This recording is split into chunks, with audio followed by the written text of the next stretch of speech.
Tink. We're From on. the industrial wastelands of Michigan to the fruited plains of Iowa, this is the American Greed Factory. Why relate to his sheer perversity?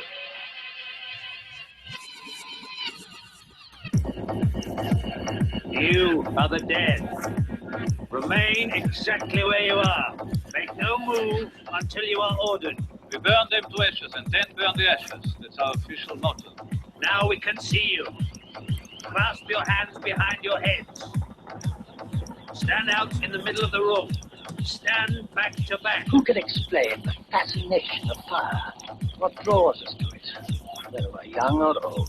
Here come the candles to light you to bed. Here comes a chopper to chop off your head.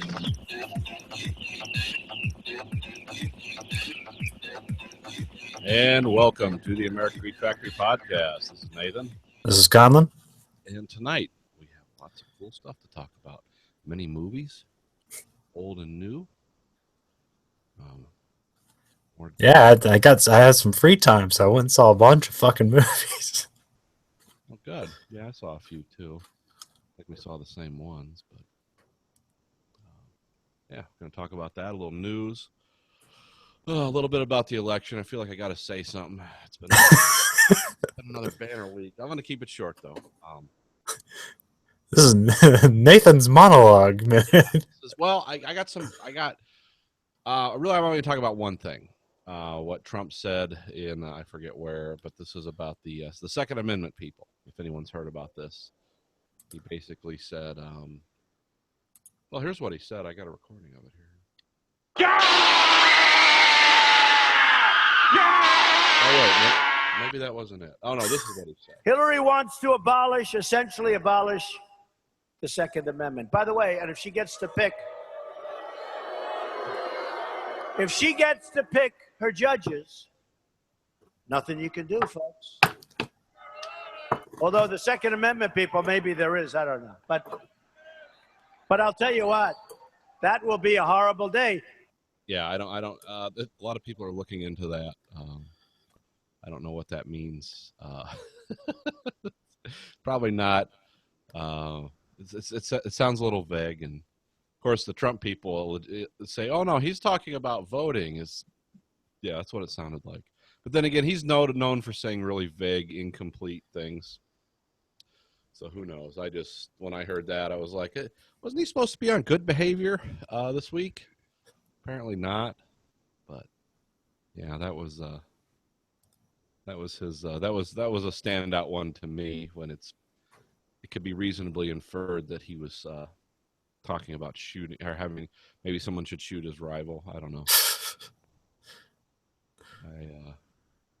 But speaking of people being shot, then on the other side of the equation, I don't know how legitimate this is or how conspiracy it is, because I'm not even going to say the guy's name, but the story I've heard is apparently the person who might have leaked the emails to WikiLeaks was found shot dead in Washington, D.C. this week. And of course, a lot of people jumped right on that. It's, see, the Clintons are back. The bodies are piling up. I don't know that I believe that, but it's just been a bad. It's not been Bill had some of his free kills still left on that ticket. yeah. That's really what that was his. Every president gets a secret, like 10 people they can kill in secret. Yeah, I don't know about this election. It gets weirder every week. I found a theme for this election. Yeah. I should play this now. This is from the 1980 Lord of the Rings. I don't know if you remember this one or not.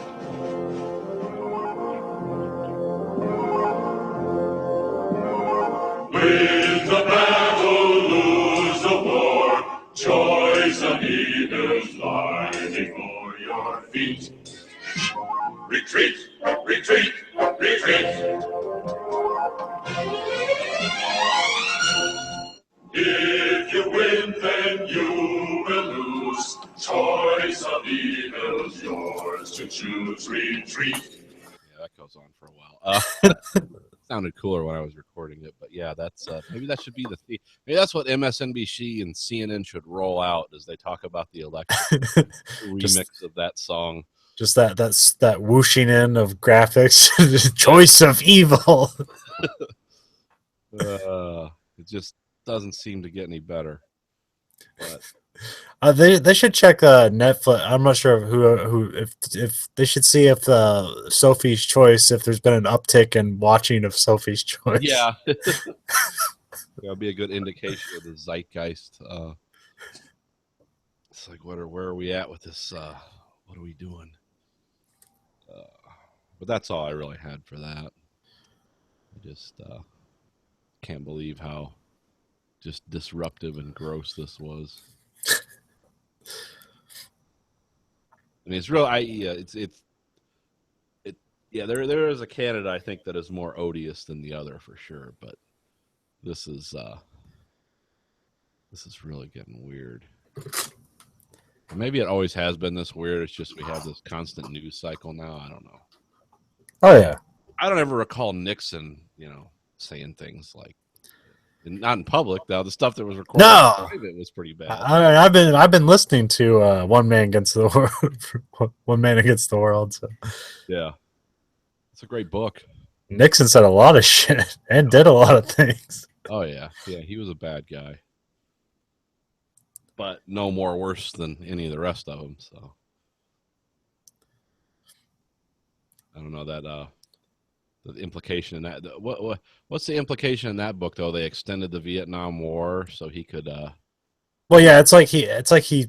Well, yeah, they presumed to say that like Nixon blocked like Johnson from being able to stop the Vietnam War, so that when he got elected, he could stop it. Yeah, because he back channeled through that one lady. Yeah. That's where the book gets kind of wishy washy, especially in the beginning, where it's like when when Nixon does something evil, it's intentional, and or when something bad happens and Nixon's at his most meddling, the bad result was intentional. And when something bad happens that wasn't involving him, they just say that he's aloof and he caused it anyways. Yeah. Yeah, I remember me and Dad were going to talk about that book. We never got around to it, but I have that on. But when you get later on in the book and they get into like detail, like conversations of shit that's going on, and it's just like Nixon figuring out, like, hey, we should probably spy on these people. It's like, oh, you mean the American people? I mean, not all of them. Just some of them. Like what did he call Hoover? Or did he just call him Hoover? He's like, Edgar's been telling me about this. Yeah. Yeah, that's an unbiased source. Listen to that guy. Oh man. So yeah, we'll see. We'll see where it goes. See where it takes us.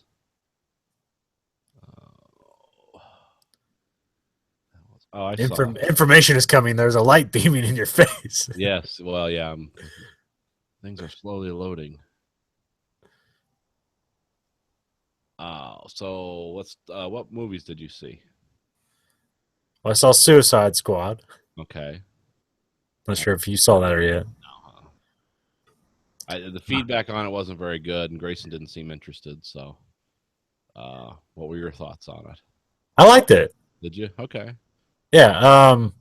I mean, I know exactly why people hate that movie, but I think on a whole, you can't really blame the movie for that. I mean, you can blame the movie they put forward, but like, I don't necessarily think you can like blame the director for it. So he didn't stray too far from the source material, is what you're saying? No, what people hate it for is like, is the first hour of that movie is a fucking complete mess of editing. Oh, okay. So the people, the trailers for that movies are really good. Mm-hmm. So somewhere along the line, the studio guy's like, hey, we should edit this movie more like the trailers. So the first hour of that movie is like 20 music videos crammed together. It's a bunch of smash cuts and things like that. Oh yeah, like you know how like in the each trailer has like one song that they kind of play all the way through. Mm-hmm. all those songs are in the movie for like 20 seconds to introduce a character, Oh, okay. all right on top of each other, and they reintroduce the characters like twice. Okay. So, yeah. What's the genesis behind Suicide Squad?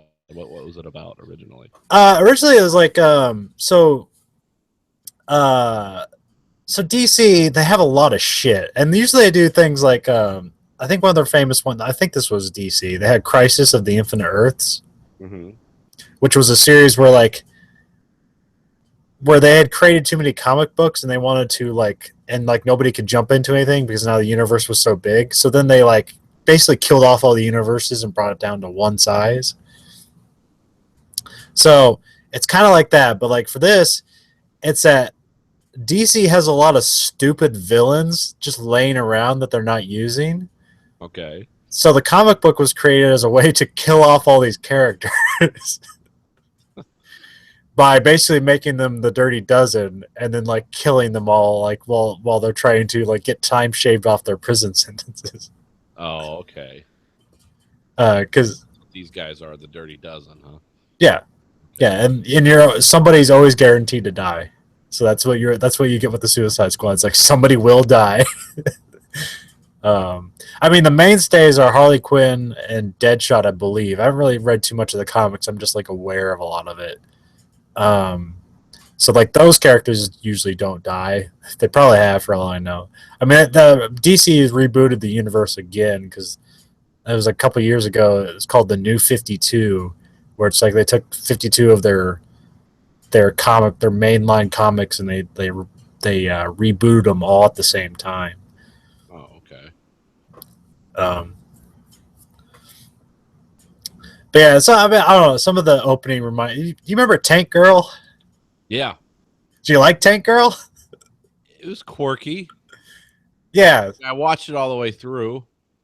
that kind of MTV editing they had going on with it. Oh, okay. Lots of bright colors and kind of quirky stories and characters and just smash cut to weird things and then just go to a different place and and some animation thrown in there. It's kind of what the early parts of this movie are like, except not as endearing. Okay. And then the plot of the movie isn't really that great. It's kind of weird that they set up this whole thing because in the universe they're not called Suicide Squad. That's just the name of the comic book. They're called Task Force X. Okay. And so this is the impetus of Amanda Waller. She runs it. She's a cold-hearted person.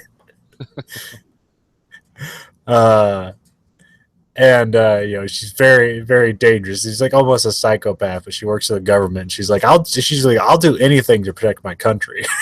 Oh, one of those. Okay. Yeah. And so she's setting up the Task Force X, and then in doing that, she unwittingly creates the bad guy in this movie that they have to go stop.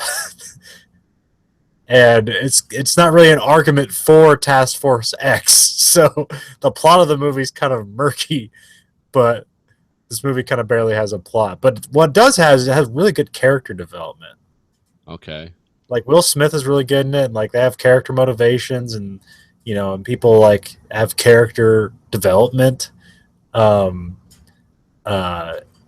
that has because the first half of the movie and the second half of the movie are almost completely different movies, but there's some good character development, so I think it's worth watching, I guess. Okay. But it's not it's not like Batman versus Superman, where I think you go in that, I was oh yeah, this was a bad movie, but there's still some cool shit in here.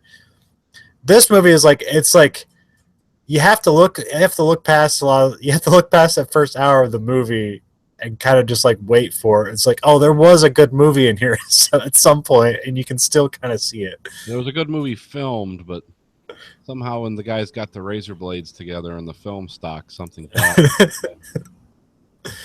I'm not even sure what they reshot, because I remember people saying that after Deadpool came out, that they were going to reshoot it and make it more grittier to try to make it more R-rated, or maybe just make it R-rated. But I don't know like what they added or reshot. I heard some stuff like with the Joker and Harley Quinn, they reshot some of that. Because that's always been a one-sided relationship. Mm-hmm. She loves him completely, and he is not capable of that.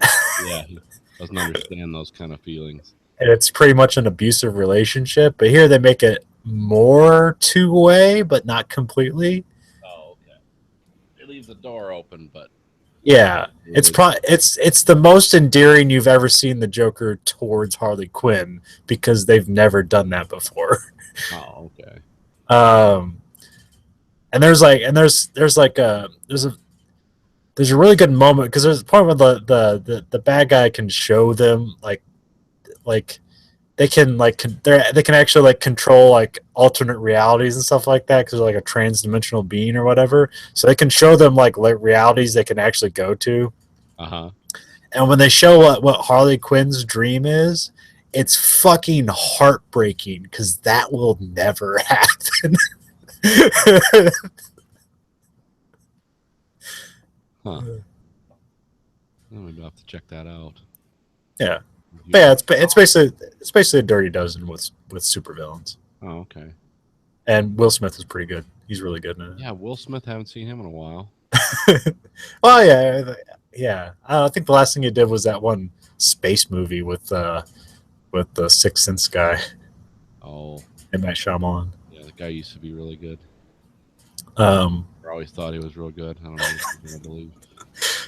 those are real fun. I always thought it was an ad lib, but I wonder if it was written as is. But there's a part where like he's trying to like negotiate, like his sentence. Like he doesn't necessarily want time off. He like wants his daughter to go to like an Ivy League school, but like he's trying to like one of those expensive schools. He's like, an Ivy League school. He's like, yeah, you know what I'm talking about. And it's like, and if her grades like drop a little bit, I want you to go do that white people thing, and like go like build them a swimming pool or some shit. And you get her back up, get those grades back up. Yeah, I'll have to check that out. If I get a chance, maybe I can talk Grayson into it. Yeah, I don't know, but like I think it's worth watching. But it's kind of the end of the summer season. But yeah, it's not. It wouldn't meet. I don't think if you had hype for it, it's not going to meet your hype. But I think it's still a good. I don't have a lot of expectations for comic book movies because I don't know much. So Okay. if I'm entertained, that's a win. Yeah, and Suicide Squad's more of a concept than it is like because it's built to like destroy the characters in the story. Right. It's like, here's a weird shark head guy. It's like, what's gonna do with that? I was like, we're gonna blow him the fuck up. You're gonna shoot him with a rocket. And it's what would it be? I mean, they all have explosives in their heads, so if they don't follow orders, they'll just like blow up their heads. York shit, huh? Yeah. Yeah.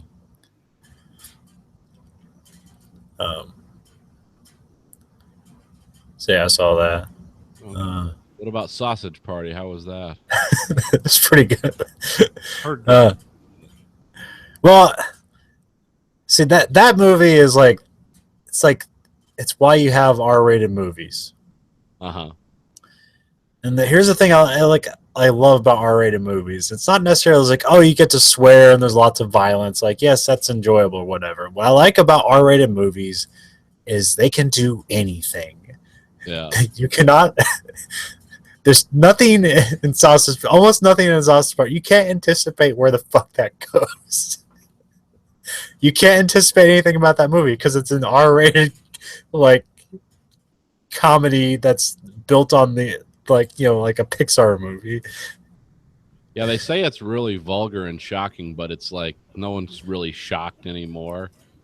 So it's and there's like I heard there's like undercurrents about this is why you should be an atheist, and everything you believe in is fake. And, yeah, there's all that stuff in it too. Well, yeah, that's mostly what the characters are actually, yeah, this entire movie is like characters dealing with a religious crisis. Yeah. Yeah, that looks like something I want to see. I don't know if I want to go see it in the theater, but Yeah, maybe I would. I'm not sure. it's pretty sure it's only like 90 minutes long, but yeah, I don't think you have to rush to go see it. It'll be there. Yeah, it'll be around. Yeah, it'll probably be out on video pretty soon too. You know, just wait 3 months, it'll be out on video. It'll be there. Check that out. See, me and Grayson watched a movie this weekend. Saw the Anthropoid. Yeah, what's that one about? That's like Germans, right? That's actually well, it's about Germans in occupied Czechoslovakia. Oh, okay. About the mission that they where they killed Reinhard Heydrich. I don't know if anyone's what's a good entree to Heydrich for people. Who's the British guy? Kenneth Branagh. Yeah. Thing on HBO with Stanley Tucci called Conspiracy. Yeah. Where he played Heydrich. And Oh, okay.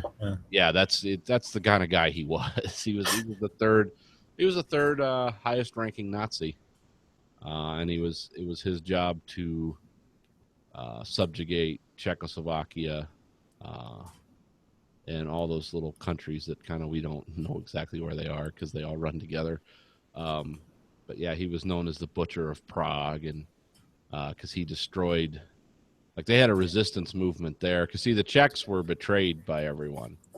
Because that was the one, where they call the German or the British Prime Minister Chamberlain. That was his appeasement to Hitler. Was like, yeah, you can go ahead and have Czechoslovakia. We're not going to fight you over it. And so the Czechs were essentially betrayed, and they surrendered without their army ever firing a shot. But they had this really strong resistance movement. And the reason they sent Heydrich there was it's like you got to repress these people. And he did. I mean, Heydrich was the architect of the final solution too. He was the one who came up with the idea. It was like, well, we're not going to shift these people around anymore. This costs too much money. There's too much cholera and other diseases from having these camps. We're just going to start killing them. Now we're not going to call it that, but that's what we're going to do. And he was the guy who kind of came up with the whole camp system during the Holocaust. So that. But anyway, I can't remember. Is this movie in English? The one I'm talking about with Kenneth Branagh is and yeah, no, Anthropoid is in. English? Anthropoid's in English. Okay, I can't remember. I'm trying to remember the trailer, and I couldn't remember if it was like a foreign movie or if it was like a international movie or whatever. It looks like a foreign movie, but it's got who's it? Well, Cillian Murphy. Okay, yeah. Okay, yeah. The leader of the he's a sent from England. He's the leader. He was a Czechoslovakian character, but he was sent in, and the Czech government in exile in London says it's a priority that Heydrich is killed. But a lot of the Czech resistance people that are actually on the ground in Czechoslovakia are like, if you kill him, they're gonna massacre thousands and thousands of Czechs, which they did, because the assassination attempt didn't go as planned, because he was using a Sten gun, and it jammed on him. But they had some explosives that they threw under the car, and eventually that did kill Heydrich, but it didn't kill him right away. Huh. And so it was. The first hour of the movie is nothing but a kind of a slow setup. Who these characters are, what they're doing, and what the motivations and the fear is. And the second part of the movie is just a running gun battle through Prague that ends in a church. And it's it's sounds like a John Woo movie. It's a bleak movie. I mean, everyone dies in the end. There's no one gets away. No one goes home a hero or anything. No, they all, and a lot of them die by their own hand. Because they show what the so this is exactly how Rogue One should be. Yeah, pretty much. Because they show what the Gestapo does to people if they capture them. Oh yeah. You don't want to be. I mean, the stuff that goes on in this movie is pretty. It's not like graphically, but the ideas are horrendous. So you can understand why these people are taking cyanide and sticking guns in their mouth and stuff, because you don't want to endure that.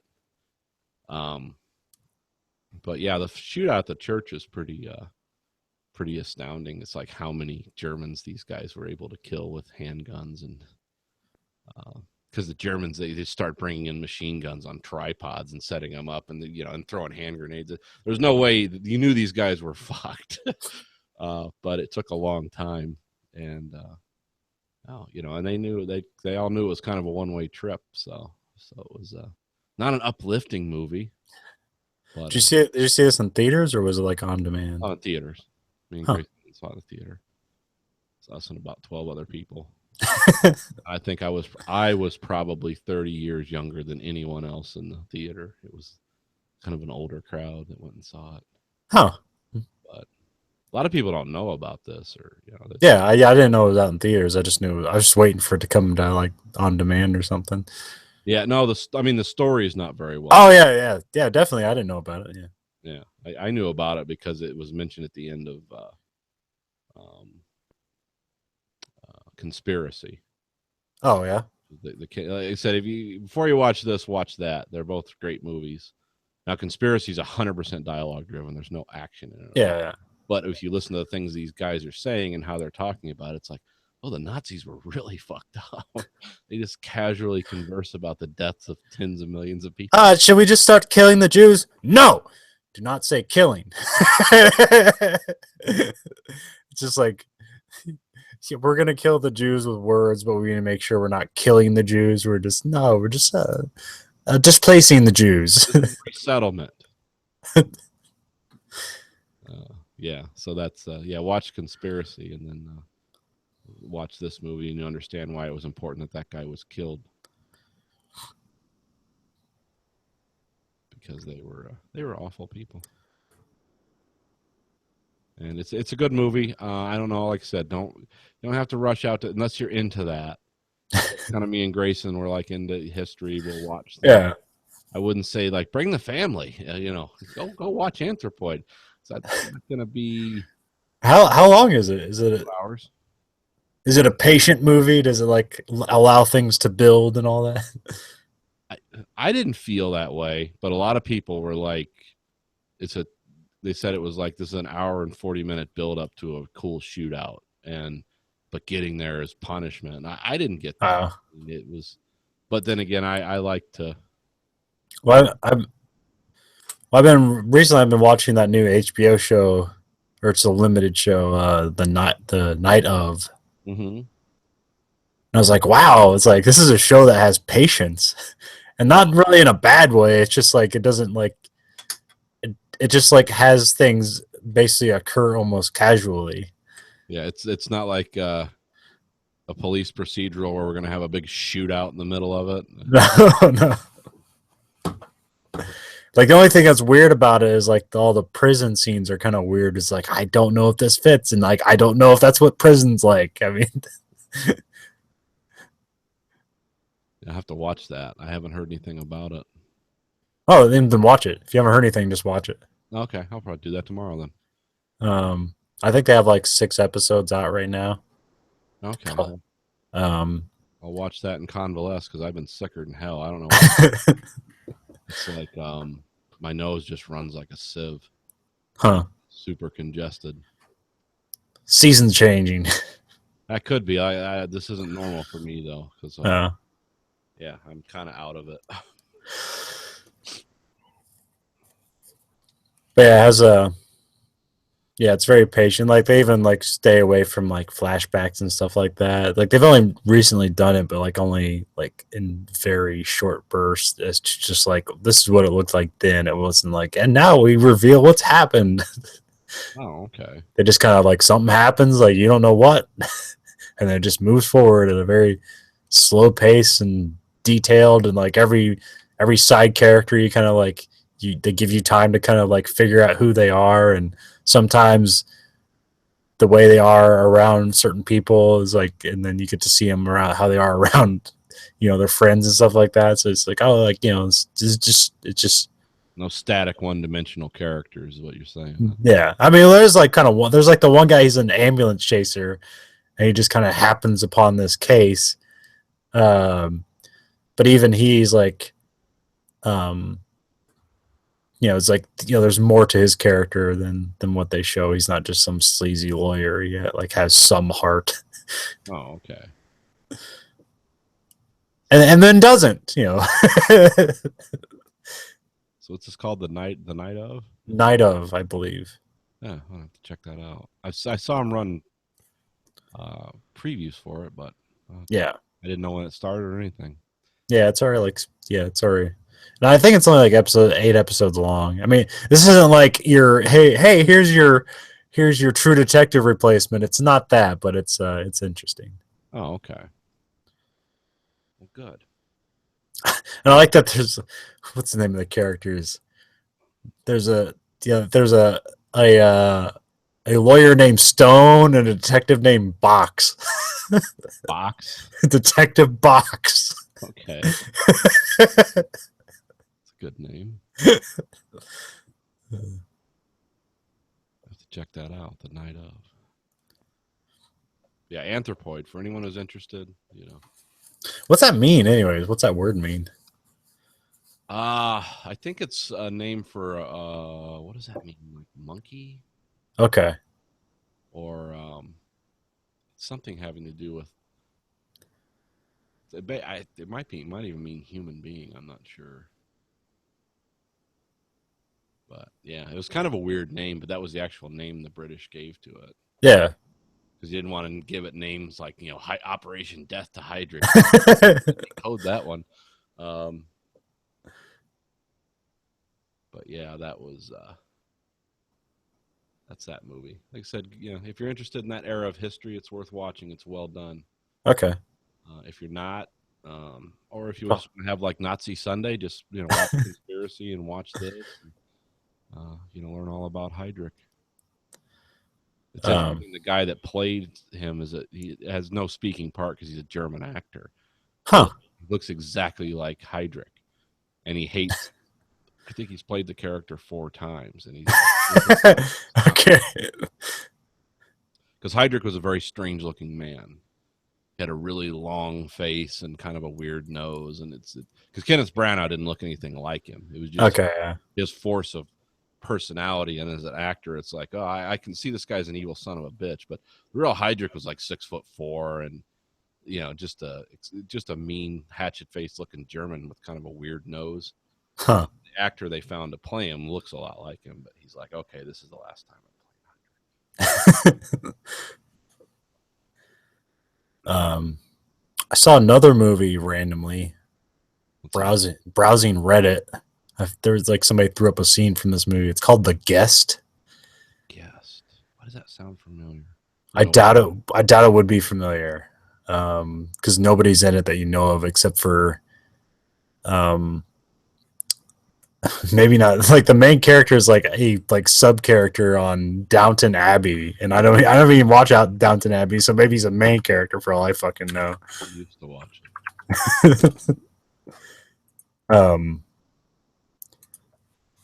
But like The Guest, it's like if Nicholas Winding Refn directed The Bourne Identity for $4 million.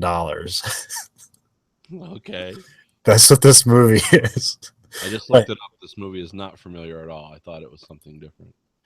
It's got Lance Reddick in it for like half an hour.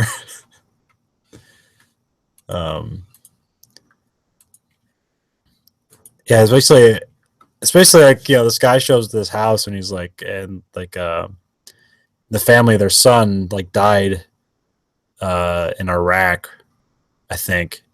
And this guy shows up, and he's like, yeah, I've been in the hospital, and like I'm just like, he told me that like to make sure that you guys are okay. And then he just stays there, and then that, and there's like some weird shots like going on where they'll just like show him staring out in the distance with like weird, like, and then like do some weird stinger musics. I was like, what the fuck's going on here? And then they just kind of have the movie happen, and like, I don't want to spoil anything. It's just kind of a weird movie. Where's it at? Where can I watch it? You can get it anywhere. It's like on DVD or on demand or whatever. You can probably rent it from your library. They'll probably have it. Oh, okay. It's like, is it worth watching, or is it just... yeah, I think so. It's not that long. It's not really an involvement, but I think it's an interesting kind of like plays with the genre. Because you're not really necessarily aware of like what kind of movie this is when you start out, and then like it's not till the end that you realize like what kind of a movie it is, and then even then it's like it's playing with your expectations. Huh. Okay. Which I think the guy, I haven't seen them. He directed another movie called You're Next, which I think did the same thing.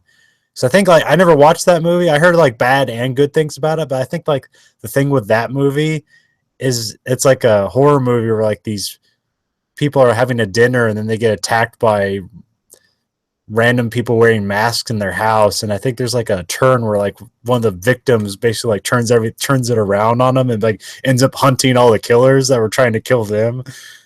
Oh, okay. I don't remember that one. I haven't seen that one either, but it's like the guy also did all those VHS movies. Like they're actually called VHS, and they're like, yeah, the first one wasn't too bad. Yeah, he directed that. Oh, okay. Or maybe it makes it sound like he directed the whole thing. I'm not sure if he did the whole thing or if he did a segment or something.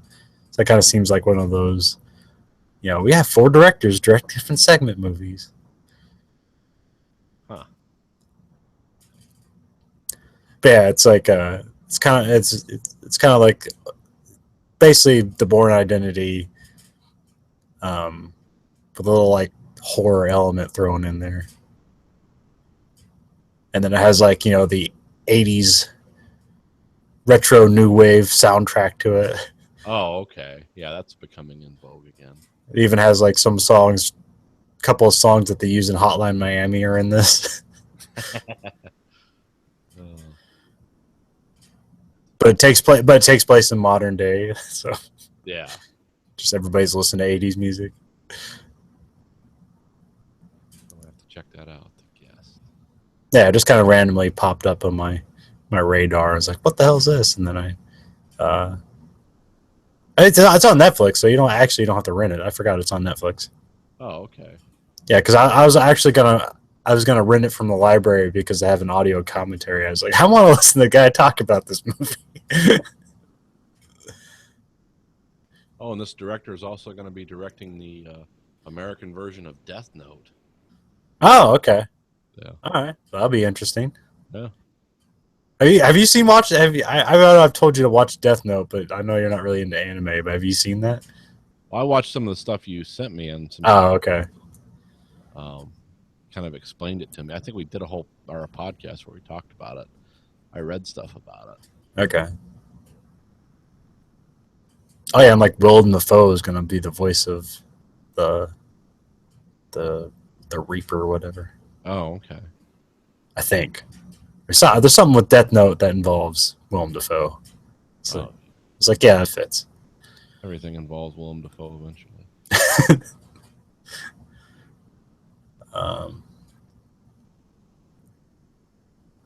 All right, what's next? I don't know. Well, we pretty much covered all the movies. You want to tell there was a game you played? Yeah, it's like Quadrilateral Cowboy. Okay, tell me about this. By Blendo Games. You won't know. No. They've done some very quirky games.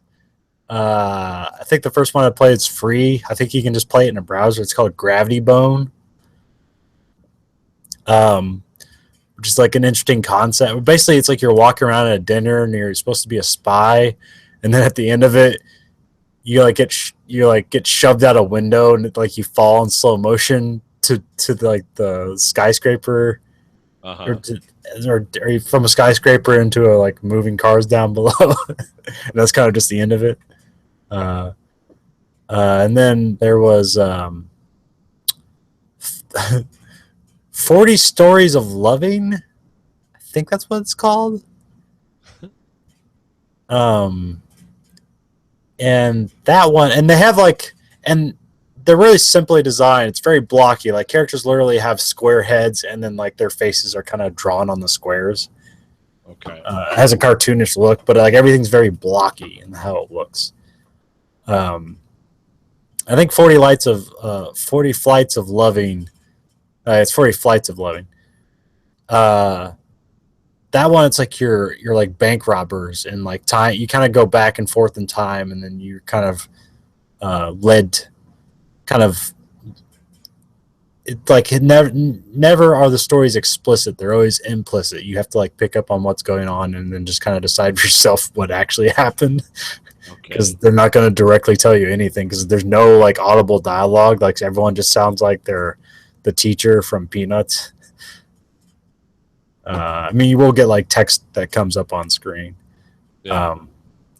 So here is Quadrilateral Cowboy, where it's more like a futuristic world, because the other ones were kind of like 60s spy-ish, Right. like in their tone and theme, but it's still just, blocky design.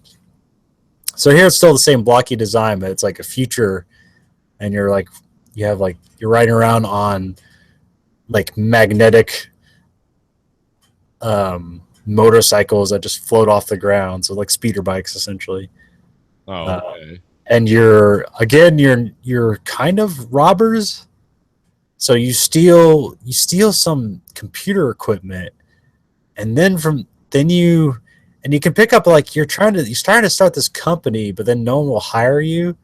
So then you kind of go into like service for yourself, and then you like steal computer components for other people, but like virtually. Like, I'm not sure if your thefts are actually happening, but like you go to a simulator and you kind of like figure out the heist, and then you get out of it, and then you're just like, well, the job's done, and you get paid for it. It was like, did I do the job, or is this planning to do the job? It's like, I must have did the job, whatever. But the game is where it gets interesting, because the game is not straightforward. You actually have to do light programming to play the game. Oh, okay. Because you'll get your deck, and that's what you use to hack things with, and then you'll have to hack doors open and stuff like that. And so like you'll like so you use command lines, and you're like, well, enter in like command line, you put telnet, and now you're connected to like the tele network in this local area, and then you can like put dir for directories, like, and then directory will give you all the things you can actually interact with. Computer coding. Yeah. But then there's like a twist where like the doors you open, they can't, like, you can put like open door, and then you can specify how many seconds the door will be open. So be like, all right, infinity, whatever, 1,000 seconds. But then you'll see stuff on the doors. It's like, if doors open for more than 3 seconds, alarm will sound. So then you have to like, okay, I can only open this door for 3 seconds at a time. So then you gotta like open up the door, like grab your deck and run through and stuff like that. And then you figure out that you can set a wait command. So then you can like write things like open door for 3 seconds, system will wait for 2 seconds, and then it'll reissue that command again to open the door for 3 seconds. And there's some parts where you can't take your deck through. So then you have to set up this whole thing of like, I want this gate to open, I want this laser trap to turn off, I want this to turn on, and all that. And then you'll have to like run through, do all that as it's happening, and then run back through, because it has to go in like this. So you have to set up the whole time sequence yourself and try to figure it out. Oh, I see what you're saying. Wow, that sounds involved. Yeah, I mean, like, from the outset, it just looks like, well, this is a terrible way to play a game. But like when you put it all together, it's very satisfying. And it goes one step further, because there's a part where there's a part, because you keep getting tool, like you even get this one tool. It's called a Weevil, and it's just like this little robot that walks around. And so you can't just like control it with like a controller and like use your joysticks and to control the thing. No, you actually have to control the fucking thing with commands. You're like, turn 10, and then that'll like make it turn this way. Or I was like, all right, I need to turn it left, so turn -10.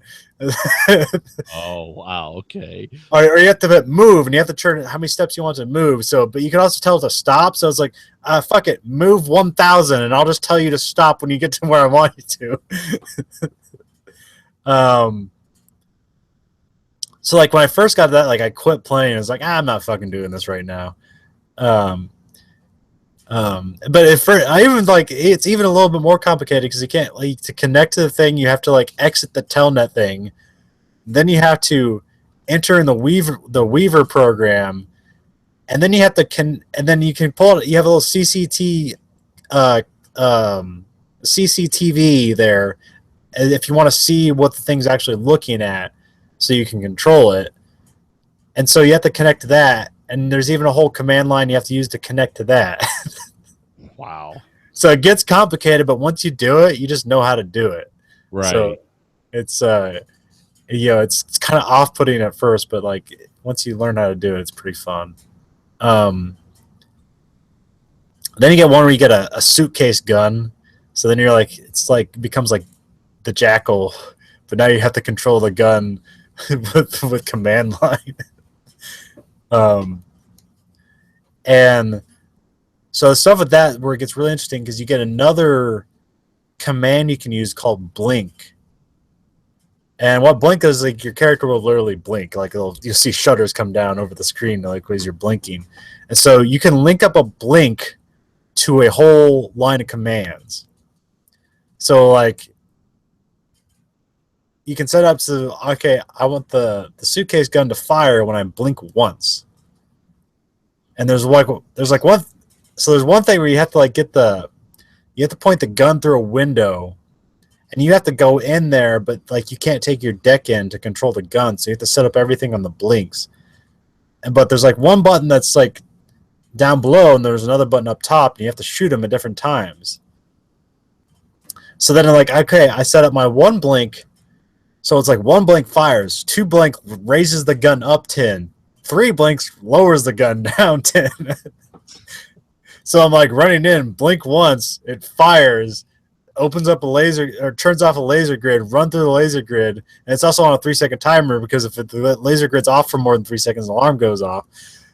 So then I gotta like blink twice to raise the gun, and then blink once to make it fire at the next one, so it opens up the next laser grid, so then I can get into this room, and then I gotta reverse that all the way on the way back down. Yeah. So it's it's one of those games like once you figure it out, it's very satisfying, but can be very off-putting. But This is what people come up with. yeah, and they've been working on this game for a really long time. It's not that long, Yeah. but because like the puzzles can be kind of demanding, like it'll take you like 5 hours or whatever to get through. Huh. Quadrilateral Cowboy. Yeah. Another one of those retro future games, huh? Yeah. Another great title from Blindo Games. I don't know what they have next. So, but yeah. What was I gonna say? Oh well. Anyways, you saw BoJack Horseman season 1? Yeah, I watched that. Been recommending that to you forever. Yeah, I finally got around to it. That's a very interesting show. Yeah. Definitely, wow, they just go anywhere they want to with it, too. Oh yeah, it goes a lot for like the first season's pretty structured, like towards it, like as a typical comedy. Right. But later seasons they kind of like go wherever the hell they want. Because like the first season, it's always centered around BoJack, but like later seasons, like they'll just spend whole episodes with other characters. Oh, okay. I like the weird universe of people and animals and kind of Yeah.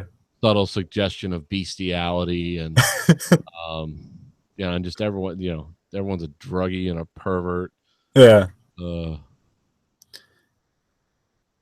I like the girl's Vietnamese, but they don't really. But her family acts like a bunch of, But they're from Boston, so they're just a bunch of Boston like jerks. That's kind of Yeah, I like when he's like talking about Ben Affleck. He's like, "Yo, Dee, like this guy, he ate grapes with Ben Affleck. He's the greatest person I ever met." We had Dad chummed. My favorite, or I think the darkest part is the the girl he used to be on the TV show with. She was a little girl. Yeah. And then he's in this weird, wildly inappropriate relationship with his drugged out weird. She's become a drugged out weirdo, and he's like, I'm not the friend I'm not the after rehab friend, because he's just a completely lost. Really, everyone in the show is. Yeah. Lost people. Yeah, plenty of puns just thrown around like in between shots. Yeah.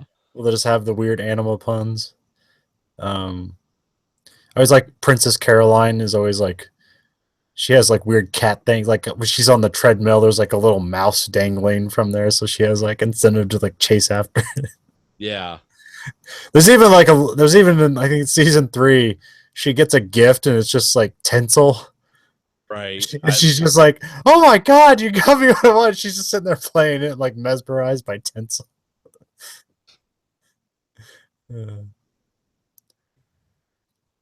They do that the best with Mr. Peanut Butter. Like Mr. Peanut Butter's character is pretty one note this season, but like he has kind of well, I guess they even do more with it in the first season, but like he gets kind of more interesting as you go on.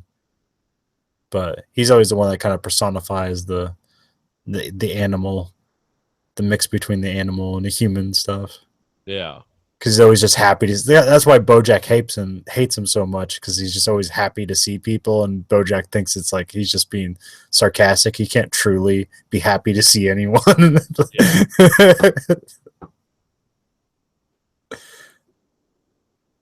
I like BoJack's, back into his childhood, because when he gets a chance to play Secretariat, and when there's always things that hint back to his childhood, but yeah. That was again. There's so many just dark. I mean, the whole intro to the show is just like, well, this guy's life's pretty much fucked. Now, is this based on anyone? No, I mean, I think it's just. I mean, in general, it's just kind of based on, like, Bob Saget essentially. Yeah, that's who I kind of reminded me of. Because like even here. Or what was the other guy, Ray Romano? Because he turned out to be a real weirdo in real life. I think more Bob Saget, because that's more like what the horsing around show was more like Full House than it was anything else. Yeah. And also like the backstory is that I think they do it in the first season where they go back to where he's he's a stand-up comic and stuff like that. Yeah. Which was the same with Bob Saget. I like the weird, weird side roads they take. Like Todd, his weird, just stoner roommate. Yeah, the guy who lives on his couch, and he has has this dream to do a rock opera, which is like really a weird 70s thing, but it also turns out to be pretty cool. So BoJack sabotages him. And character actress Margot Martindale. Yeah, who's that lady? Where's she from? She was like one of the handlers in fucking The Americans. That's what. Yes, The Americans. But she's in a lot of things. But yeah, I always like how they never not introduce her as a character actress Margot Martindale. She'll continue to be a force in later seasons. Well, that's good. One of my favorite things was when his mom was talking to him after his dad left on some drunken whoring rampage. Don't ever let him. What'd she say? Like, don't ever let him know it hurts. Something about it's the secret to living forever. And then they cut to the next scene. He's standing in front of his mom's grave, and there's all kinds of little things like that in this. It's like, wow, this is a great show. Yeah, it's one of those. Yeah, it's even one of those shows you can go back and watch episodes and just keep finding things. Yeah, it's almost like the Breaking Bad of cartoon shows. Because I think I've seen the first season like 3 times, and I think I've seen every season 3 times. Oh, really? Yeah. Just because you get on a kick, and like when you're on a Netflix binge, and it's like you can finish you can finish a third of the season in an hour. I like the Patton Oswalt, the Penguin publisher. Yeah. I like it. Like, he doesn't really have a main character. But he did so many Yeah, like a lot. background voices and stuff like that. Yeah, He was the Navy SEAL guy. He was one of Diane's brothers. He does a lot of like I like the weird, the fucking weird Keith Olbermann whale news Yeah. anchor. what's that guy's name? The whale or Keith Olbermann? The whale. Oh, I can't remember. Yeah, I can't. But yeah, he always says something weird. I think it's Tom something. There's a joke where it's like he tries to have a segment. It's called Tom's Rant, and like one of the guy puts the apostrophe in a weird place and is like, "Does that say Tom's Rants?" And then he like blames. I can't remember. There's always a guy he blames. And it's always the same guy. Yeah, Tom Jumbo Gumbo Grumbo. Keith Olbermann. Keith Olbermann is the voice for that. Yeah. They get weird people to like come in and do voices. Apparently, if they ask people to do a voice in the show and they don't respond, they'll just get somebody to do a voice alike, and then they'll kill them immediately. Oh, okay. Apparently, that's what happened with the Andrew Garfield characters. He said no, so then they just killed him in the fiction, or put him in the hospital at least.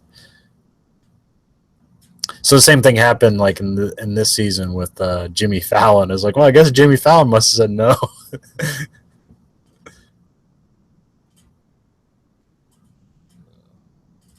And I like the entertainment announcer. His name's he doesn't even have a name. He's just called a Ryan Seacrest type.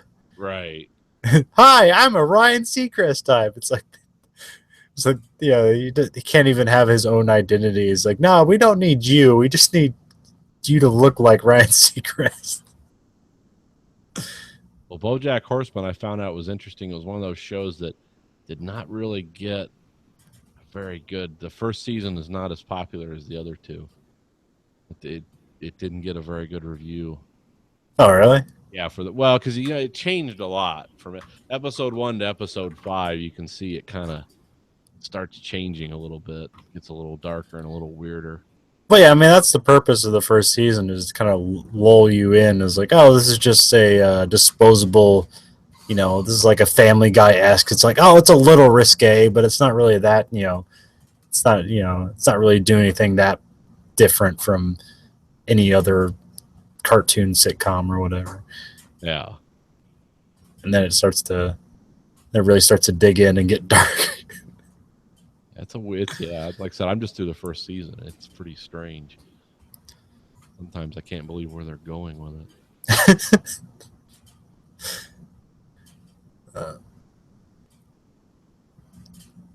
I'm glad I watched it. I like the weird music at the beginning and the end. Oh yeah, the weird like acid trippy like jazz music in the beginning and the opening. Yeah. And then like just back in the 90s, I was in a very famous team. Yeah, but it's sung in a real high-pitched, weird voice. I guess I can't remember. From the Black Keys wrote the intro. Yeah. I don't know who did the outro, but Yeah, that's some band. I can't remember, but yeah, they come back and they'll do different versions of stuff every once in a while. Oh, okay. Did they have the flashback? I can't remember if they had I think they had a flashback episode, but when they like wrote a song for it, and all it is like generic 80s new wave song, like that's like literally the lyrics of the song. Generic 80s new wave, beep bop boop bop. This is a song from the 80s era which we're currently in. And then they did the same thing for like the 90s, where it's like generic 90s grunge song. Generic 90s grunge song. It's car.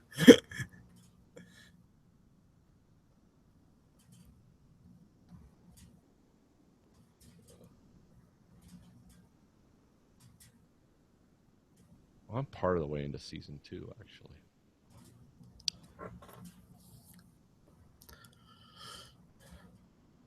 Yeah. But Yeah, and that. Yeah, I'm not sure. I'm not sure if I should let you in on this, but there's a. Yeah, I'll go ahead. There's a rule for the series. They can only have one. They can only say fuck once in every season. Oh, really? Yeah. Didn't know that. Well, is that some arbitrary thing, or?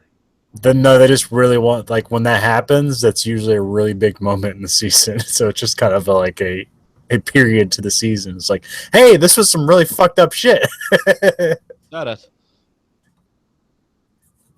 Because like when they use it in the first season is when he's talking to Herb.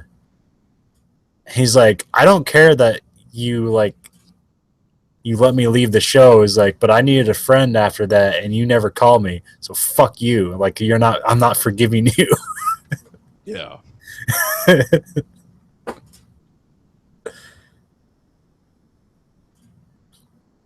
I think that's why Princess Caroline says fish a bunch, and then so people instead of saying the F word, they just say fish a lot. Oh. I didn't realize that was Amy Sedaris until I saw the credits. Yeah. Now, Will Arnett, where do I know him from? Did you ever watch Arrested Development? Yeah, I think I've seen a few of them, not regularly. He was the magician. Okay. He is the voice in the Lego Batman movie, or in the Lego movie. He's the voice of Batman. He does a lot of voice stuff. Okay. He got in that weird thing where he was the voice of Knight Rider, but because I think the Knight Rider was a Chevy, he had some deal with Ford, and then Val Kilmer became the voice of Knight Rider. Oh, okay. Or Earth Kit, and then that's the Knight Rider reboot. He actually has his own show on Netflix as well called Flaked, but I've never watched it. I haven't really heard any good things about it. So, but he's a comedic actor. He's been in lots of shit. So. Oh, okay.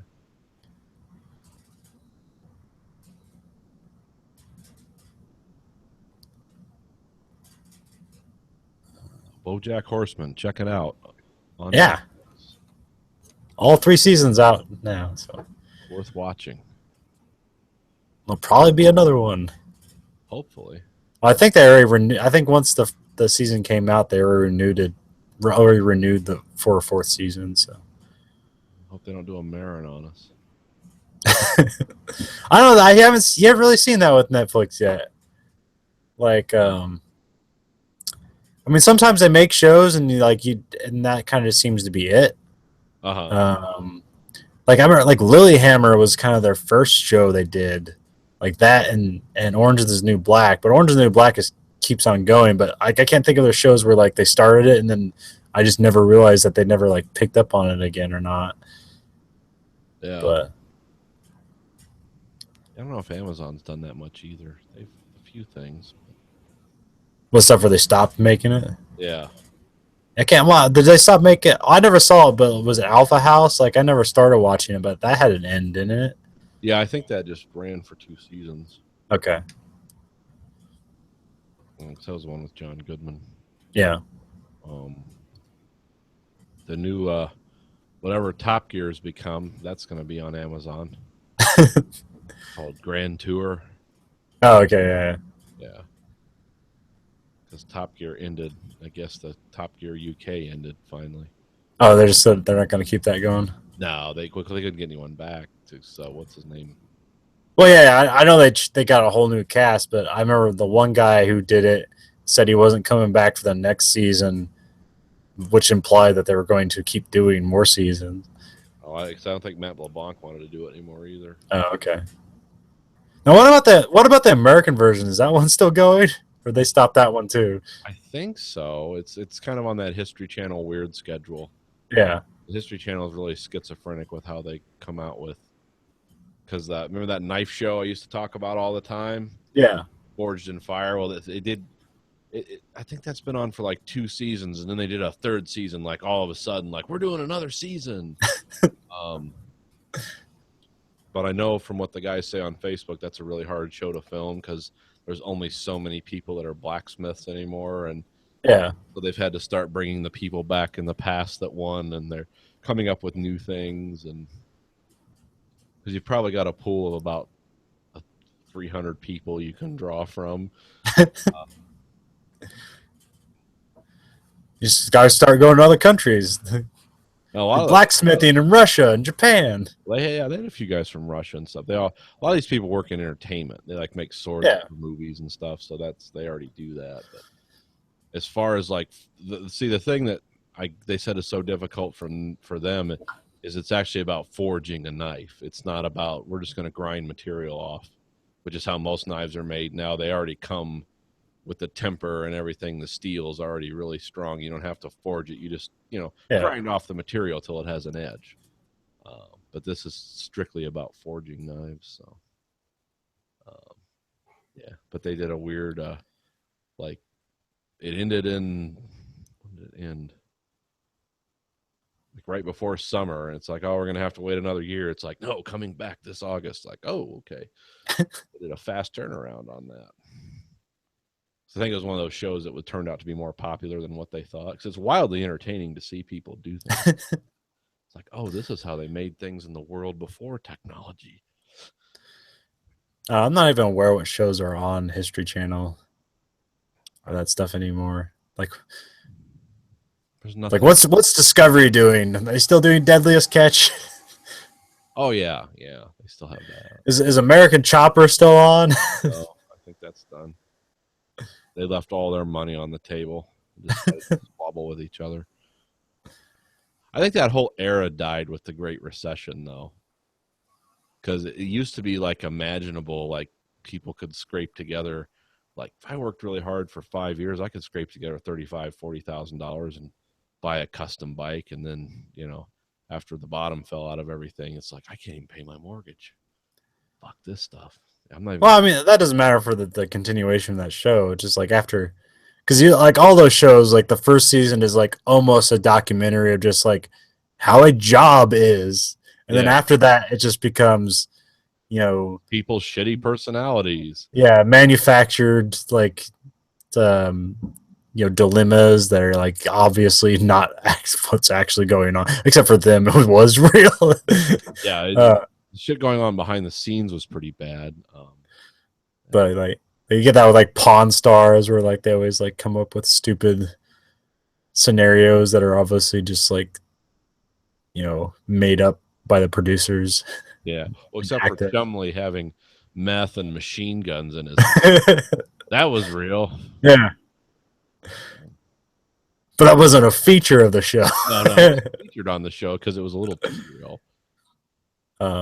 I guess the people on the show, from what I've heard, stood behind him though, because they said, unless he gets like a 25-year prison sentence, because they didn't know how bad it was Yeah. or what it was going to. It ended up he didn't, but yeah, they were like, if he's not coming back, then he's part of the show. So I don't even know where like they're still doing Storage Wars or yeah, I think they still going on. still do those. I don't know what channel. History Channel's doing like a lot of the Mountain Men type, and we're alone in Alaska, alone in the woods, or we're fighting wolves with sticks. Like they're doing a lot of Yeah. like that. And then they're doing a lot of. They have another guy that he's a blacksmith. He's a younger guy from Kentucky, but he makes like rifles and stuff from that era, like the the Civil War type rifles, and and does a lot of like fine craftsman type work. Well, I think they added another channel too. I think it's called like I don't want to say, something like the American something channel. American Heroes channel. What's that? American Heroes channel. Maybe. They have a lot of like, military stuff and spy stuff on it. Well, I remember they have their own original show, and it's like a grilling show. Oh, okay. where it's like, well, not grill, it's like barbecue and stuff like that, and they have like Yeah. barbecue off and stuff like that. I want to say it's the American History Channel, but I don't think that's it. It's something America. It's supposed to be like the most American channel. Like it launched on the 4th of July. Like it's supposed to be super American. Like that. It sounds like that show my brother listens to, where they dared the guy to drink a bottle of barbecue sauce. He drank like half of it, and one guy said something to him like, "You just got so much of America right there. You just got a big dose of America." But I guess drinking a whole bottle of barbecue sauce is like nutmeg and cinnamon. It's like, oh, that sounds easy till you try it, and then you're like, oh my god, I want to die. This was not meant to be consumed this way. Yeah, I don't know. Yeah, the History Channel has gotten kind of weird. Yeah, I just don't. I don't even have a TV, so I just don't. If it's not on demand, I'm not watching it. Yeah, Forge and Fire is worth watching, and the other show with the guy in Kentucky, which is similar, but some of those shows where they're making stuff and where the people aren't just horrible are worth watching. You know, where it's just like normal guys that like, I'm really good at this. Yeah, those are fun. But yeah, when you get to like the shitty personalities and the fucking egomaniacs, it's like, oh, okay, you can weld, good for you. It's not, you're not going to the moon. Gold Rush is an interesting show, but like not for the intended purpose of it. Oh yeah, Because that's supposed to be like, here's modern gold mining, and then like, and like some of the people, like sort of the people they kind of follow ancillarily, like they're successful, but like the main people they follow like fuck it up every year. oh really? Every year they don't make money looking for gold. Don't they fight amongst themselves and Well, it's like a lot of it's family, so oh yeah, that's always good. The Uh, family gold mining business, that just sounds like a recipe for disaster. and then, like there's like, then they'll go to one guy who's like, how are you successful? And he's like, well, I drill a bunch and I'm test the place I'm looking at, and then like if it's good, I drill there. If it isn't, I fuck it. Or these guys is like they end up like getting a plot of land and it's just hope. Like let's just throw $500,000 on hope.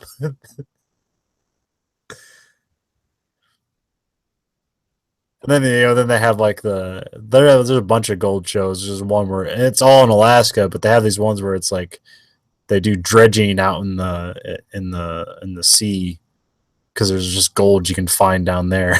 Oh, real? Oh, is that the Bering Sea one or whatever? Yeah, Bering Sea gold. Yeah, I think it's it. Yeah. What's the other one with the loggers? Axemen. Yeah, Is that still on? probably. I think I stopped watching that one almost immediately when I figured out how rigged some of that shit was. Yeah, it was a little. Because when you see they create a disaster purely through editing, it's like, oh, that didn't happen. Like they just like showed some shit moving, and then now suddenly this guy's on the ground, and then they do a backstory. It's like, this is how dangerous logging is. It's like, yeah, but that didn't happen. Like you just made that shit up. They have the animation. Like, yeah, this cord could decapitate 3 people. Are we gonna see that?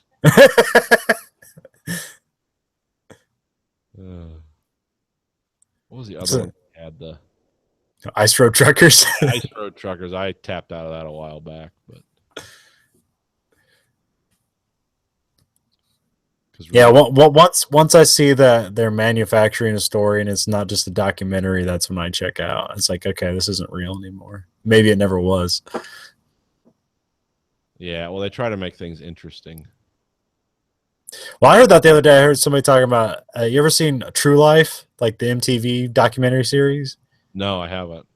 Like I always thought that stuff was legit, but apparently they just make all that shit up too. Like some guys, they're like following a couple of people around who are graduating from high school, just trying to see like, a day in the life of a college graduate and like what they're thinking beforehand, what they think after. And then like, and there's like a little story in there like, about like someone becoming prom king and queen and stuff like that. And like they rigged that whole thing. Like it never actually happened. They just rigged it for the show.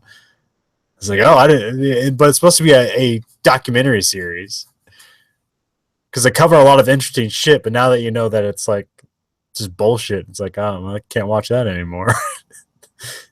Yeah, when I thought there was something to this, I might have watched it. Because it seemed like almost like what Vice does. Like that's kind of things there where they just let's just go here and figure out what the fuck these people are. Yeah. Yeah, I like Vice a lot. I showed Mark was over one night, and it's like, this is me and Stacy's favorite scene from the season 4 of Vice. When those guys were in Libya, and they rolled out this. I think I told you about this. They rolled this missile out on. It looked like something that I would make in my backyard to roll a missile out, and it's an anti-tank missile launched from a plane. These guys are hooking wires up to it, and you're like, well, this isn't going to go good. It literally looked like a wooden or a metal frame with like wagon wheels on it. And even the film crew from Vice is like, you want to stand this close? It's a big goddamn missile. And these guys are like hooking up wires, and looks like they're using some, not quite the old TNT plunger, but close. Then all of a sudden you hear the Allahu Akbar, and the guy turns the switch, and boom, that missile just takes off. And like, holy shit, that was great, because the whole ground just rocks as shit takes off. And then about 30 seconds later, the guys are talking, and you hear the boom, and they're like, yeah, we got the building that the ISIS was in or whatever. It's like, holy shit, they just filmed that. If I saw some guys wheeling some Tom Joad fucking Grapes of Wrath looking wagon wheel thing out with a missile, and I'd be like, I'm going to be like a mile over there. You call me when this is done. But no, they hung in there. And like, oh, shit. I guess we gave them the missile. It's like, you can have the missile, but not the plane that we launch it from. Yeah, that was, I was like, you got to see this, Mark. And it's like, holy shit, what is that? It's like, it's something they made up to hold that missile. Would not think this would work. See, that's the sad thing about the Middle East. A lot of those people are really highly educated. They just don't come from a society that supports a lot of, ingenuity and free thinking. So they know how to do shit like that very well, but they're also fighting over a little bit of script in a book somewhere and killing each other. It's like, wow, that's crazy.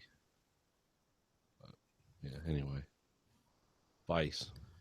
It's amazing TV. Don't know where that's going. Vice just got a new on their internet. They just got a new gaming section. Oh, do they? Yeah, and both the old news guys from Giant Bomb are heading it up. Oh, really? Wow. Yeah. Austin Walker left there, and he's like the head of it. And then Patrick Klepek, who was the one before him, Patrick Klepek had his job before Austin Walker. Austin Walker got this Vice job, and then he hired Patrick Klepek away from Kotaku, who's owned by Gawker. So I think he was looking to get away. Oh yeah, yeah. Everyone's bailing on Gawker.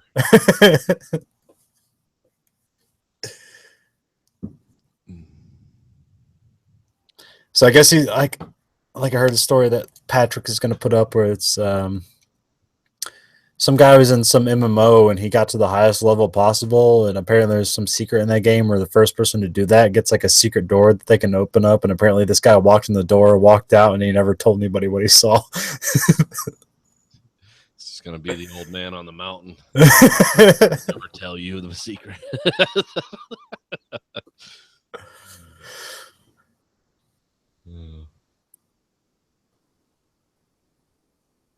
And No Man's Sky came out. Oh, did it? Yeah. Played it? Yeah, a little bit. What do you think? It's a pretty screensaver. Is it? Okay. You don't really do much, but I haven't really done much in it. But you pretty much just collect resources, build things. Not necessarily not like Minecraft. You're not necessarily like building houses or whatever. You're just kind of getting upgrades for your ship or yourself. Because depending on what planet you land on, like you have to like constantly replenish your suit to either handle the environmental things like heat or cold, or you have to keep your life support up. So there's always like something that constantly needs to be repaired or refueled or whatever. Oh, okay. So you're trying to build your ship up, build yourself up so you can go travel places and find more stuff, and then eventually get to the center of the universe. Oh, okay. Well, And that's the technical end of the game. There's like 10 quadrillion planets in the game. a lot of planets. I think 1 billion would have been fine. And I don't know how they're doing it, because when I downloaded that game, it was 2 gigs. It's like, I don't know how 10 quadrillion planets get put into 2 gigs. Yeah, that doesn't sound. Sounds like there's a random planet generator. Oh yeah, that's what it does. Yeah. This game was made by a company of like 15 people. Mm-hmm. And a lot of what they do is they build bots to go around and like, so they have like, in the algorithm that's making planets, they'll like take snapshots of the planet, and then they'll like, this little robot will go take snapshots of all these theoretical planets, and it'll give them a big array of it, and they'll just like put it on a big screen, and they're like, I think there's too many green planets, and then they'll adjust the algorithm. Oh, I see. So a lot of algorithming going on. A lot of algorithms for you. Lots of complex numbers, strings of numbers put together. Yeah, but I mean, it looks real nice, and has an aesthetic to it, and I'm not sure how much of the game you like play, or as you just kind of go and explore a little bit. Like like the way people have been describing it, it's like it's almost like a therapeutic game. Like you're not necessarily playing it to win; you just kind of playing to chill out. Like your coloring books. Well, there's some levels it was like, this level or this world's a piece of shit. It's just full of fire. It's just constantly trying to kill me. But then there's some levels where it's like, hey, it's a water planet with one island. Or there's some levels that just have like floating like islands in the air or whatever. And so like serene and stuff. And there's a giraffe with a plant head over there. I'll have to look at some reviews of that. Yeah, well, yeah, I don't think you could play it because it's only on PC and PlayStation 4. So Yeah, I'm out. you'd have to buy a PlayStation 4. I got it for PC, but apparently the PC version's fucked right now. So. Oh, okay. Well, that's good. That's typical. Because Sony wasn't interested in. So Sony put a lot of money behind helping the PS4 version get out, so they have more like testing and Beta stuff for that. Yeah. Yeah, so apparently more of that's been done for the PS4 version than the PC version. So. Oh, okay.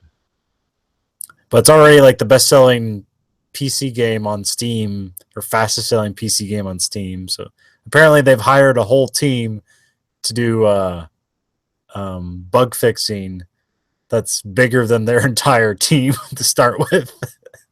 Okay, we got 15 guys to develop the game and 500 guys to debug it. Well, apparently, like by this time next year, it's going to be almost a completely different game. Like they'll add so many features to it that it'll be like the game you're expecting it was going to be at the start. Wow. Like I think the next patch, and I don't know what it is going to add base building and like bigger starships. Huh. But I don't know. At least this is a game as compared to Star Citizen. Yeah. Like the biggest, like Star Citizen's like the biggest independent game of all time, and all they have is like tech demos.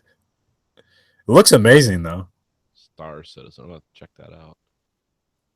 Yeah, it's not the guy who did Wing Commander, and they kind of had this model. It's almost like Kickstarter, where it's like you can invest in the game and they'll give you like this capital ship or whatever, depending on how much you've invested. Like people spent like $100,000 to like, I got this awesome ship when this game comes out, and the game's not even done yet.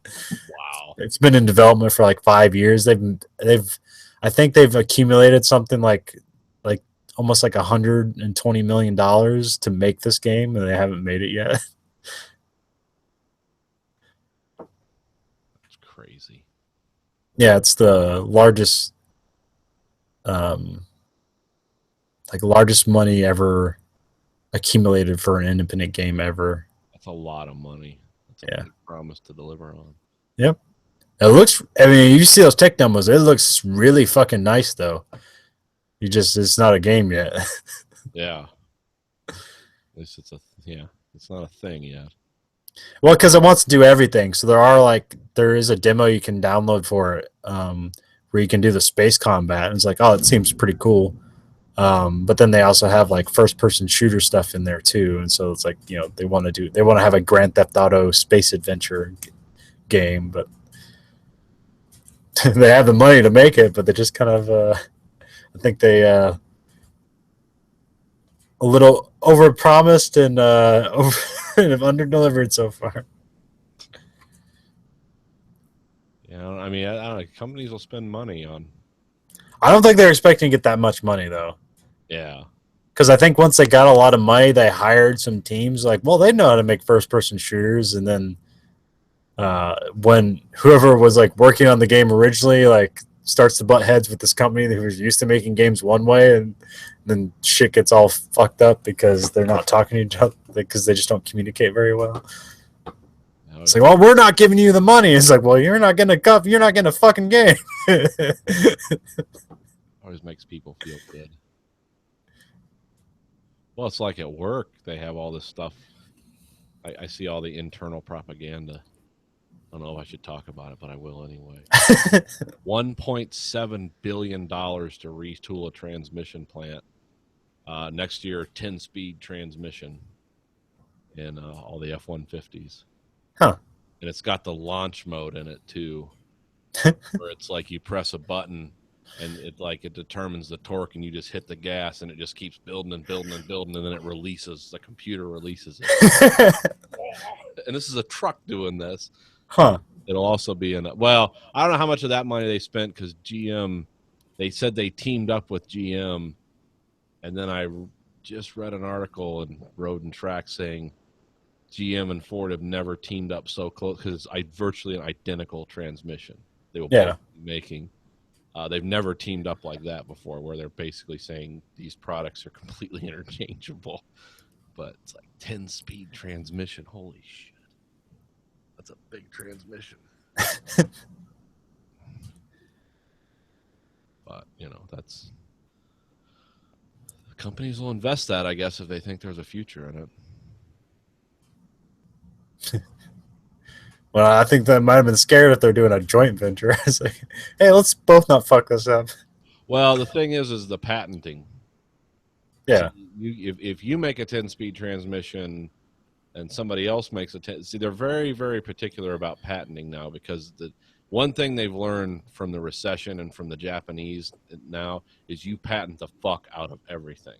Yeah. Because if that trans-Pacific trade agreement goes through, they put anyone who signs on to that, which I don't want to see them sign on to it because it'll probably mean I won't have a job. But even if they do now, they force the Asians to say you have to honor our patent laws. You can't just sell the same products back to us.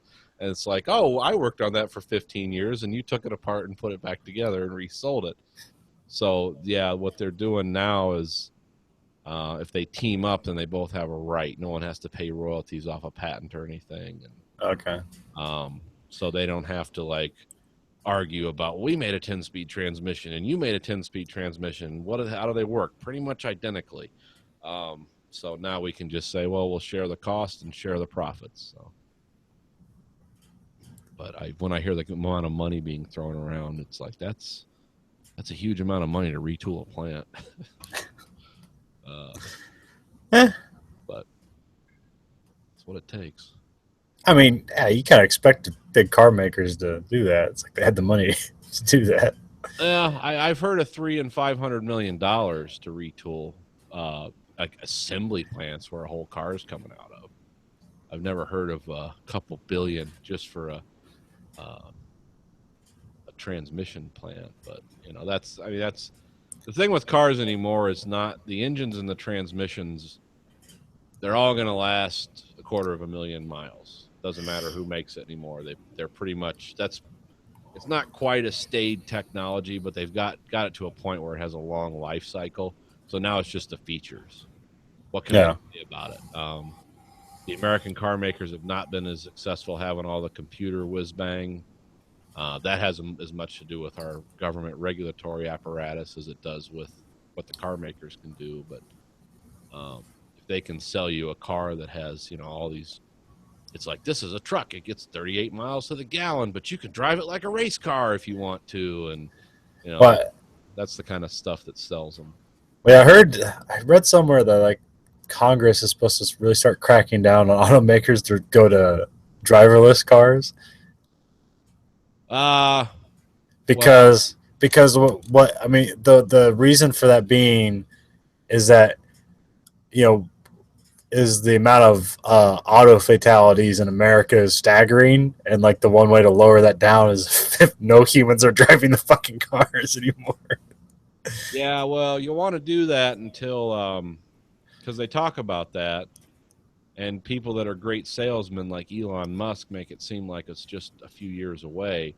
Yeah. But yeah, until the guys come out with the Allahu Akbar virus that destroys all the whatever programs the cars are using to self-drive and makes them slam into each other at 100 miles an hour, that's not going to reduce fatalities.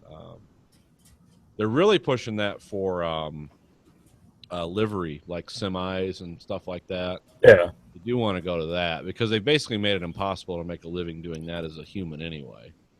Unless you're some immigrant that lives in a house with 20 other guys. Apparently, that's the most popular job in the world right now. Yeah. They've there's more truck drivers in every state than any other job. Well, yeah, because they've instead of paper logbooks and stuff where you used to be able to cook the books and do double runs and stuff, it's all computer controlled now. You can only drive 8 fucking hours a day. Yeah. And once that time's up, it literally shuts your truck. That's why I don't know if you heard about these horrible accidents. A friend of mine got killed not even 6 months ago, where these trucks just pull over off the freeway, like they don't even make it to the exit ramp. They just stop by the road. This guy sailed into the back of him about 80 miles an hour because he was just parked by the side of the road because he ran out of hours. And so they just make him sit there in the truck until they can regenerate their hours. And he was some guy from overseas, but. Yeah, they in the last 6 years they really got fucked by the regulatory apparatus because they just want that job to be extinct, and the companies want it too. They want robots driving those trucks. So yeah, they're gonna try to push that stuff. I don't know how successful it's gonna be, but I mean, that was one of those bait articles basically, so it wasn't necessarily like. This is the future. Is like no, it's just like you're trying to imply that a couple, they took 2 comments from Congress and they made it seem like they're holding a gun to automakers' heads. Well, Ford and make these cars drive themselves. Ford and Google are teamed up. All the new Google cars are Fusions. Oh yeah, and they what Ford brought to the table with that is it's like. Okay, we can't have these things with big goofy pods and radar domes over them. We need to make them look like cars that people would actually buy. No one's going to buy a car that's a Prius with a fucking radar dome from the local airport on top of it. So they actually designed the roof features where you can have all those sensors and antennas, but they're buried in the pillars of the car and stuff. And there's a big test track in Ann Arbor. And they'll make them do crazy shit like, do a slalom course, self-driving car, just, they have all that stuff. But I was playing some game. It was barely a game. It was like make your choice. But it was like a driverless car, and it's basically like make a choice for the cars that, who is going to die in this scenario, like you or the pedestrian in the crosswalk. I killed as many pedestrians as I could. Yeah, if it's me or somebody enough to be out using their legs to get around. I mean, I wasn't doing it on intention. I just want to see what would happen if if I was sadistic as possible. Like, what kind of grade do I get at the end of the score? Yeah, does the car make a value judgment? Yeah. But yeah, we'll have to see what happens. I mean, whatever happens, I'm sure the government will fuck it up. So. They'll make it impossible. So anyway, we saw a movie, Yeah. big 80s movie from 1981. my face just got bright. Data is coming my way. Yeah, 1981's Raiders of the Lost Ark. Now, did you see this one in theaters? Yeah, I did when I was a kid. Okay. Fucking caused real problems. And because the ending of this movie was shocking and Yeah. horrifying for a this isn't this the movie that created PG-13? No, that was Temple of Doom. Okay. But I did read some trivia that said that. So that part where what's his name, his main rival, Well, the like- French guy, Larouk or something like that. Yeah. it's Foch, but yeah. Look that real quick. Stalin. Belloc. Belloc, yeah. So when his head blows up at the end there.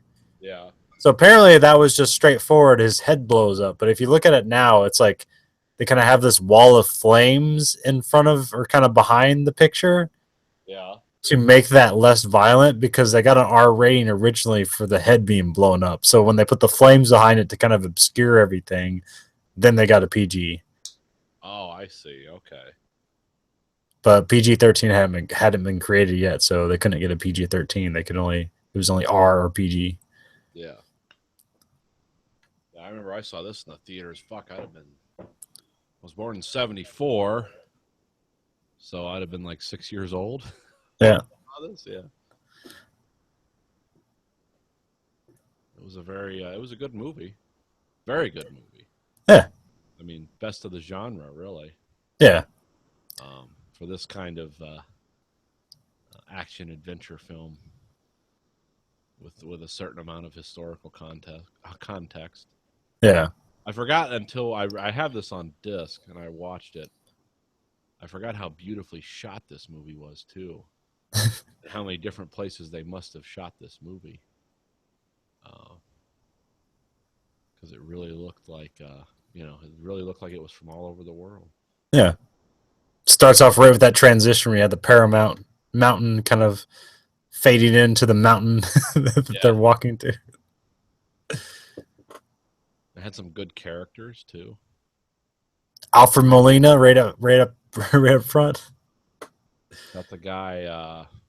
He's the one that betrays Indy and like he keeps the whip or whatever and he doesn't toss it back to him.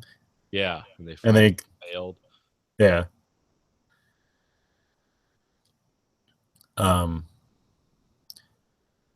Yeah, that's also like Lucas and Spielberg teaming up. Well, I mean, they've always been teaming. Like, they worked together since Jaws, but this is kind of their first official kind of team up. Yeah, and this movie was for $18 million. Yeah, I mean, it's not like... You can definitely see, like, they got bigger, like, with the next movies. This one's, like, a bit... Even though it has a lot of big action pieces, like, it's a bit more reserved than the other ones. Yeah, oh yeah, it's not quite as over the top. They're just, they stole most of the stuff from those old Republic serials. Because if you go and watch those, it's like, oh, here's that scene from Indiana Jones, just repurposed with a bigger budget. Oh, okay. Is that where they got a lot of their? Oh yeah. Go watch a highlight reel of Republic serials, and you'll see like everything from Indiana Jones in here.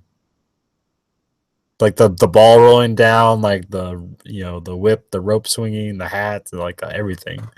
I knew this came from something, but I wasn't sure what. I always thought it was more like the what was the King Kong and stuff. This reminded me of stories like that. Well, they had that like Alan Quartermain stuff. Yeah, that was it. I knew there was somebody.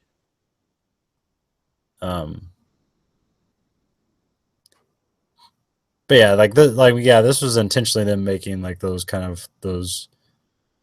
campy serial or Republic serials and all the stuff like that. They're kind of like, there's something to this. Like they're not doing it right now, so we're gonna bring it back. So that's kind of like what they're doing.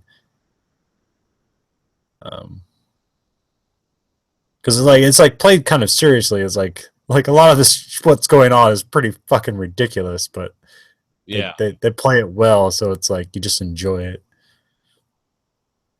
Yeah, I like the because the Nazis are like the really ultimate bad guys in this.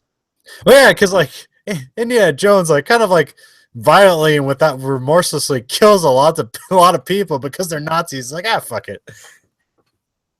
Well, this one of my favorite scenes in the movie is when the plane, they're gonna put the Ark in the flying wing, Yeah.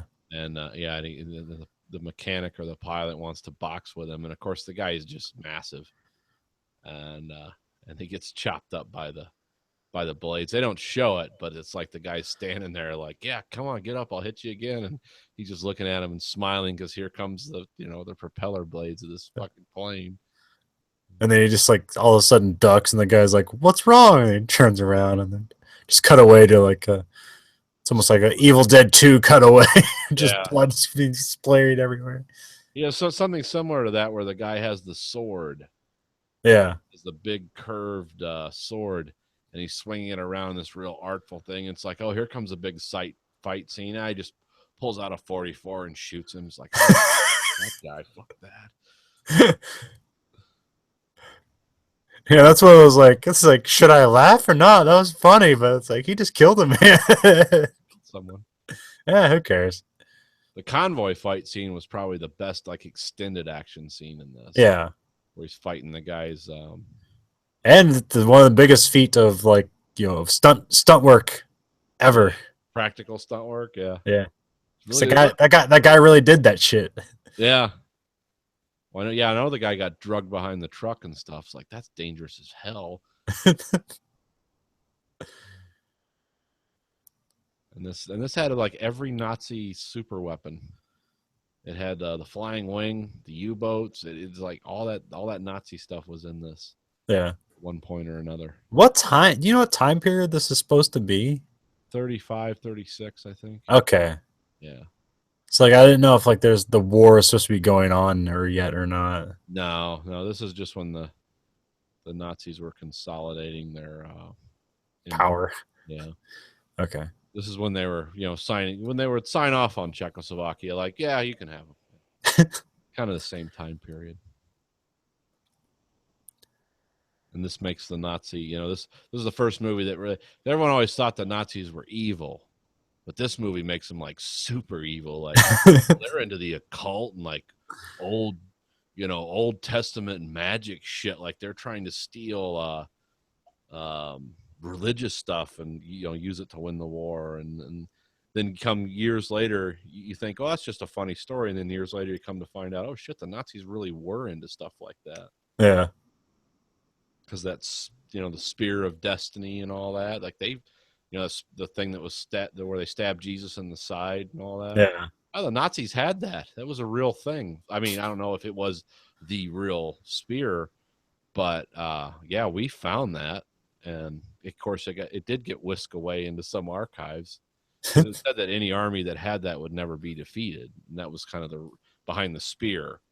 Because enough, they gave it to Patton, and then he died a day later in a car wreck. So then they took that thing and like, yeah, let's put this in the Smithsonian, which is kind of what they did at the end of this with the Ark of the Covenant. It's like, yeah, put it in the rooms. Yeah, just put some boxes, say don't open. Yeah, do not open. Which is the responsible thing to do. It's just... Oh yeah, if somebody told me, oh, the last time they opened this, like really bad shit happens, like, let's just box it up, put it in an archive somewhere. I love the scene where they figure out like where the Ark is when he's in the map room. Yeah. And he has the staff, and he knows this things about, oh, their system of measurement was off, because this represented, this represented that length instead of this, and the light shines through the crystal and it shoots a beam. It's like that was really cool. That was very creative and clever. John Rhys Davies. Yeah, John Rhys Davies. Before he played Gimli. Yep. And the professor on Sliders. And a lot of things. Yeah. But they, there are so many amazing scenes in this movie. Yeah. It's be one of the best movies of that genre ever. Yeah, this is the first time I really had like I followed the through line of characters. So it's kind of just like remembered as an action movie, but like I didn't realize like Bellic was that guy in the beginning who stole the golden head from him. Yeah. Stuff like that, or like why he goes to find Marion in the first place is like because like the guy her dad was looking for the Ark, and then he went to go find her to see if she knew where her dad was at, and he finds out he's dead and stuff like that. And also kind of concentrate on the whole Dr. Jones stuff too. It's like, oh yeah, this guy's a professor, so it kind of has this weird, like, dual life where it's like, I'm just kind of this boring, nerdy professor here at home, and then like, and then I go on giant adventures where I'm like punching people and having shootouts. Yeah, murdering people, but only if they attack me. Yeah, and then there's that show off between Bellic and Jones where he's like threatening to blow up the Ark, and like he calls his bluff, and he's like, you're a historian, you're not going to blow up history. It's like, you want this as much as I do. So I do like, Indiana Jones' commitment to like, this is history, it has to be preserved and presented to people. Yeah, because he's always the museum guy. It's like, that belongs in a museum. Yeah, that was always his refrain. Yeah. The one thing I never got about Indiana Jones, did he really believe in the magic of this stuff? No. Or did he just know it was there and like, well, yeah, you better not. Because there's that part where it's part of that opening. He's like talking about like, we're like, well, what's in it? He's like, I don't know. Like, it's like, it's like he's talking about like it's the 10 Commandments and stuff like that. Where Moses, got the tablets from what the mountain's at. I can't remember the name. Can't remember, whatever. But like, so he's like, yeah, if you believe in that sort of thing. So like, he has no preconceptions of like magic or otherworldly stuff, but it does happen. He's witness to it occasionally, but he's still kind of like, he's still kind of like blasé about it. He's like, well, I can't explain that, so fuck it. It's not real. I'm never gonna find out what really happens, though. But yeah, in this movie, he seems to have no insight into what the Ark really is. No, I mean, he just has that one picture where it's like it shows all those people like dead on the ground or whatever. So he just has, he just assumes like, close your eyes, Marion, and like, whatever you do, don't look at it. Yeah, because the guys when the intelligence people come to the university, they're like, what's that shooting out of it? He's like, I don't know, power of God or something. Lightning, power, God, whatever. But it's yeah, this was probably definitely the best of the Indiana Jones movies. Not the funniest. No, not the most human, but definitely the best of like this is. I don't know, for like there's something just kind of pure about Raiders of the Lost Ark, but for me it's kind of like what's the Holy Grail one? What's it called? Last Crusade. Last Crusade, yeah. Like those are my two favorite, but so like I kind of give the edge to Raiders, but like I really like Last Crusade, and then I never really cared much for Temple of Doom. Well, Temple of Doom was just a gross out. It's like, well, how much further can we take? Yeah. In Raiders of the Lost Ark? Oh, we can pull people's hearts out of their chest and eat monkey brains and roaches, and it's like, okay, that's. There's stuff I appreciate more about Temple of Doom now than I used to, but like when I was growing up as a kid, I just didn't like. Yeah, it was just so much stuff, so much stuff about Temple of Doom that's just off-putting. Mm-hmm. That like you can't even appreciate the cool action scenes. Well, yeah, Temple of Doom always seemed to me to be like we're going to outdo ourselves with what we did. Yeah, Raiders of the Lost Ark, which really the cool factor in Raiders of the Lost Ark was the story and the characters.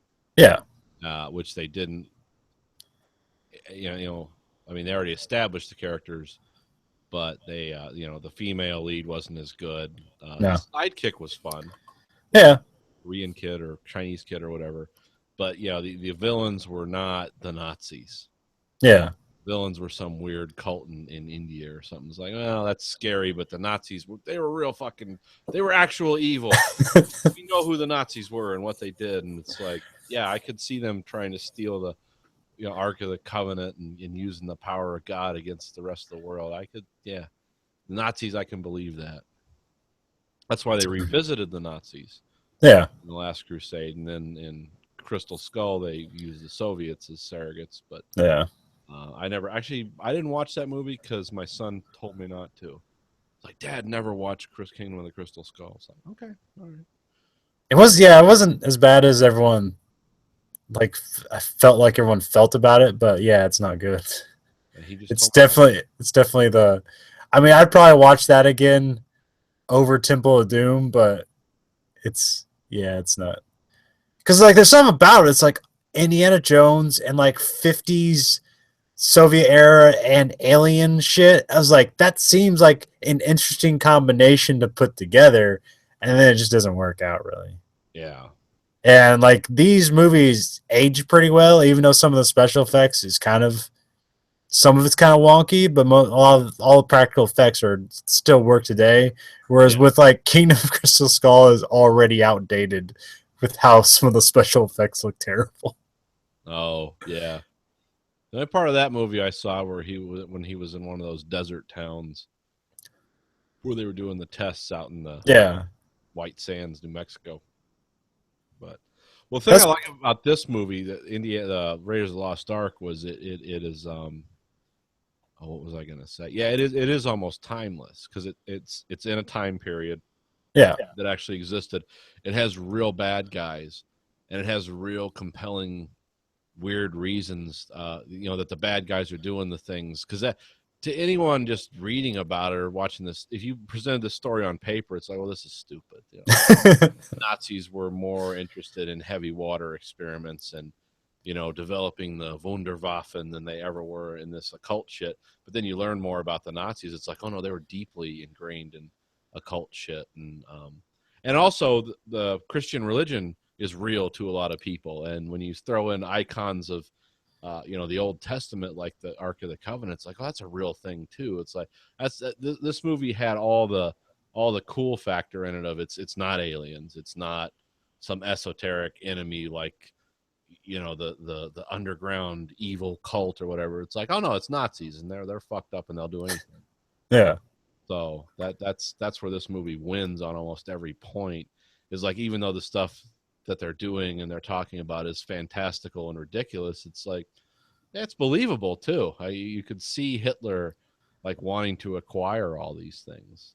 I don't know if it was true or not, but I know they were into the occult, and I know they were into the old Norse religions and things like that, so that you'll probably be into this too. Well, I mean, the reason, like, because they sent all that stuff, and even like their public relations wing, like, the reason they have the swastika was from, was it Buddhism or what is it? Where is that? They got that from like Nepal, right? Yeah, it was a Tibetan symbol of. That's it. Yeah. So yeah, they borrowed anything they could and put it into their twisted ideology. Well, there was a cool scene when they put the Ark on the U-boat. And remember the swastika got burned. Yeah. Burned off from the inside, apparently. And that mouse was going crazy. Yeah. Supposedly that's in where's the Ark of the Covenant? Somewhere in Africa, in North Africa. Oh. Supposedly. I mean, no one's ever found it. Like, oh, here it is. Except for James Cameron. James Cameron will find it. Found Jesus's bones, and James Cameron likes to do stuff like that. Go ahead and open it for me, James. The camera's rolling. Let's see what happens. Go ahead and open that Ark up. He found the Bismarck. He did find the Bismarck. Bismarck of the Covenant. Yeah, maybe. Like I said, I want to see. That's a really good documentary. Have you seen that, Sink the Bismarck? Yes, I have. It's really good. Yeah, well, it definitely shows how desperate they were to sink that fucking thing too. Yeah, they hated that. That's like, well, we'll sacrifice all our ships. Well, I mean, like, I killed the hood. Like, everyone died on that except for like 2 people. I'm like, hey, fuck this. Yeah. What was the hood in the? What was the one that sunk at the Ark Royal? I don't know. Yeah, I remember watching it because I know the Bismarck got damaged so badly it could only turn right, wasn't it? And the British were just waiting for it to come into their arc of fire. I can't remember. I haven't seen it in a long time, but yeah, you'll probably remember. Yeah. It's a really good documentary.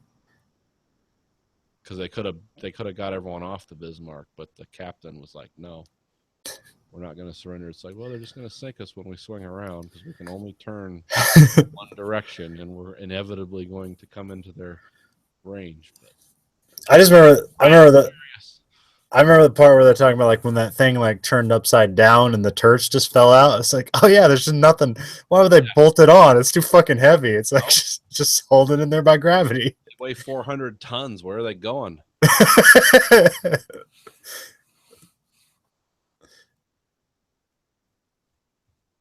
Yeah, I mean that was a golden era of naval. Missiles ruined all that. An aircraft carrier. Well, I mean that's like when they like that's one of the reasons like that and like was it the Yamato? Or did the Yamato ever get built or finished? Yeah, the Yamato. We wouldn't face it. Okay. Because we couldn't face. We only had pocket battleships. We didn't believe in the battleship by World War II. We believed in the aircraft carrier. Yeah. Because it's like the one guy said, with a battleship you can shoot 6 projectiles 3 miles and really fuck shit up. With an aircraft carrier you can send guided death machines of them at your enemies, and it's like the battleship or the aircraft carrier will carry the day. But it was also like when you like something like the Bismarck is if you build one thing that big, it's just a target. It's not necessarily an asset anymore. Yeah. Because that's how, like, I mean, the British, like, they didn't have anything to, like, could one-on-one get it, but, like, all they did was think their way around it. It's like, how can we get a lot of guns pointed at this thing with the smaller ships? Well, I believe the Yamato was sunk by one bomber. Yeah. I think it was, like, for all the fear of the Yamato, it was one lone American bomber and a dive bomber at that just dropped one right at the right spot. It's like, oh, there she goes. But the Japanese had horrible naval tactics too. If you, there's a book you can read about Nimitz and some of the people under him. They couldn't believe some of the shit the Japanese were doing. It's like they actually crossed the T for the first time since the War of 1812, or it's like the rear admiral. He's like, I can't believe the Japanese are setting us up like this. There's no way they're going to let us cross the. Fuck, they're doing it. Go ahead, guys. Because I've explained that maneuver to you, right? Yeah, and then you tell me like something like they like sunk like pretty much the whole fleet, and they try to report back what they did, and I was like, you're fucking lying. Yeah, they didn't. Nobody's that stupid. Guys, what was the admiral's name? It was. I can't think of his name. Ollendorf or something like that. He was a rear admiral, and well, what happened was the Japanese were coming out of this strait like this. Yeah. And they knew the American forces were out there somewhere. And this was after Midway. So the Japanese already knew if they engaged us directly, like with head-on assaults, they were going to lose badly. But they were coming out of the strait like this, and then here's the American forces, and that you engage all your firepower right along their ranks, and it's a terrible tactical situation to put yourself in, but they did it because I don't know if they lost their leadership or they didn't know, but yeah, they were reporting these. It's like we've sunk almost all their supply ships, 2 destroyers. It's a slaughter, and everyone thought they were fucking around with them. It's like nobody does that anymore. This isn't the cannonball days of yore, and they're like, no, it happened. But I think that happened because they were they didn't have the right leadership in the right place, or I don't know. I mean, the Japanese, there's a lot of groupthink there, and that helps them and hurts them. Like for coordinating the the attack on Pearl Harbor, that groupthink worked really good for the Japanese, but for being creative in the middle of battle, it's terrible. When you got to like call your boss and like, what do we do?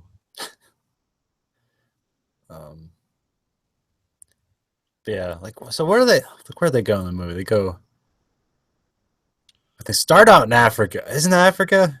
I think Tunisia. Africa. Oh, Tunisia. Yeah, Uh, that's where they filmed. At least I don't know where they were supposed to be. and then they head to Nepal, and then they go to Cairo. Yeah, Then they just stay there. Well, no, because at some point they hit a submarine, but I can't remember where they go to Yeah, test out the no. ark. island. Yeah. What was that thing they were tied to? It looked like a like a. I don't know what it was. It was some But kind it had of. like some weird like eyeball thing on the top of it, some giant circle thing, and I couldn't remember what the hell that was. And I don't remember. I'd have to see it. I always thought it looked like they were being crucified, but arms were tied behind them. there was like some weird orb on the top of it. I don't know if it was supposed to be a light or something. I can't remember, but like I never remember what the hell that thing is. I was sitting there watching. I was like, "What the hell is that thing?" I was like, "Still don't know." There's a lot of things in this movie that like. This movie had very rich scenery. Yeah, They were really good at a lot of like detail and shit like that. Like that little city where the map was. yeah. Well, let's talk about the room full of snakes. That was a nightmare. And it was funny that even Indy was like, I hate snakes. It's like it's the worst thing that could have happened. Well, I mean, they established that right from the beginning. Where he gets in the plane, there's a snake in his plane. He's like, "I hate snakes, Chuck." I always thought the guy's name was Reggie, but no, Reggie was the name of the snake. The guy's name was Chuck. Oh, that's right. Okay. Trying to that looks like an Egyptian symbol of some kind. Oh, yeah, the thing on top of the. Yeah. I don't know why that would be important, but that's what it looks like. Maybe it was a part of the ritual, whatever. Yeah, because they say like he has to, Belloc says like he has to perform some sort of Jewish ritual, and the Nazis aren't like too keen on that. It's like, why do we have to do a Jewish ritual? It's like, well, do you want to open this in front of your Fuhrer and have him be disappointed? Yeah, that's the thing, is like they were supposed to just open it up in front of Hitler. Yeah. Think if they had. Would have ended the war.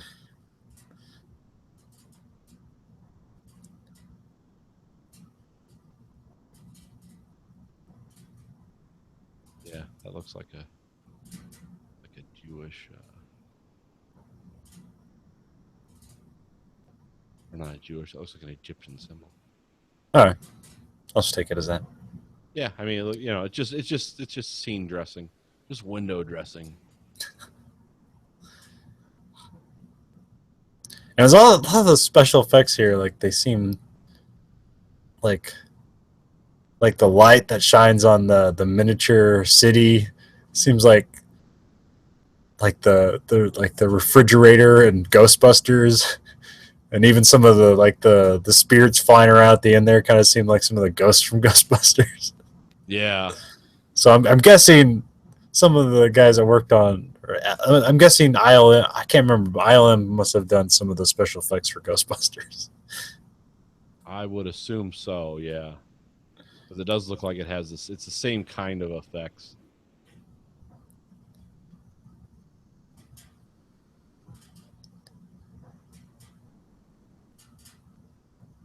But it also had really good soundtrack to this movie was amazing too. Who did the soundtrack? John Williams. Yeah, John Williams. I figured. Star Wars, yeah. Yeah, Star Wars. Because there's even some Star Wars refrains in this.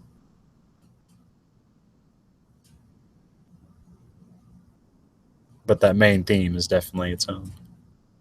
Right.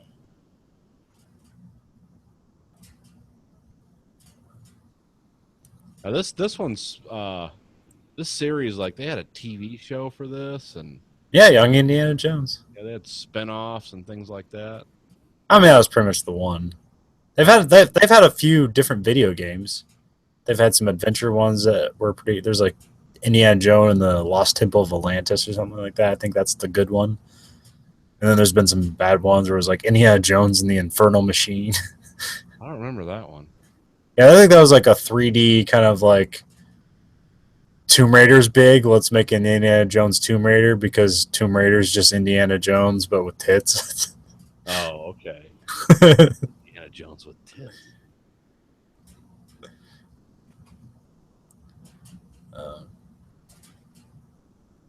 Yeah, if you want a more modern day Indiana Jones, then you'll want to go with the Uncharted series. That's where you're going to get your Indiana Jones fix. Was that like the Drakes and all that? Yeah.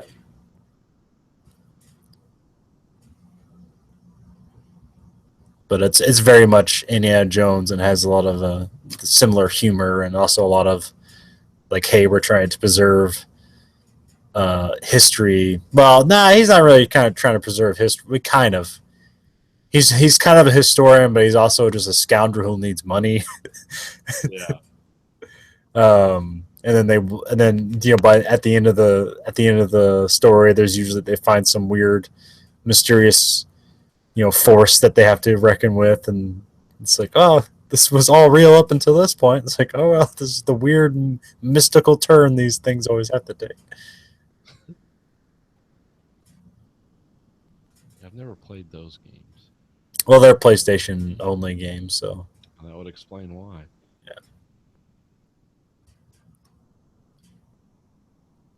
I'm trying to think of other media for Indiana Jones other than just the games or some other games. I still haven't played them, so. But I heard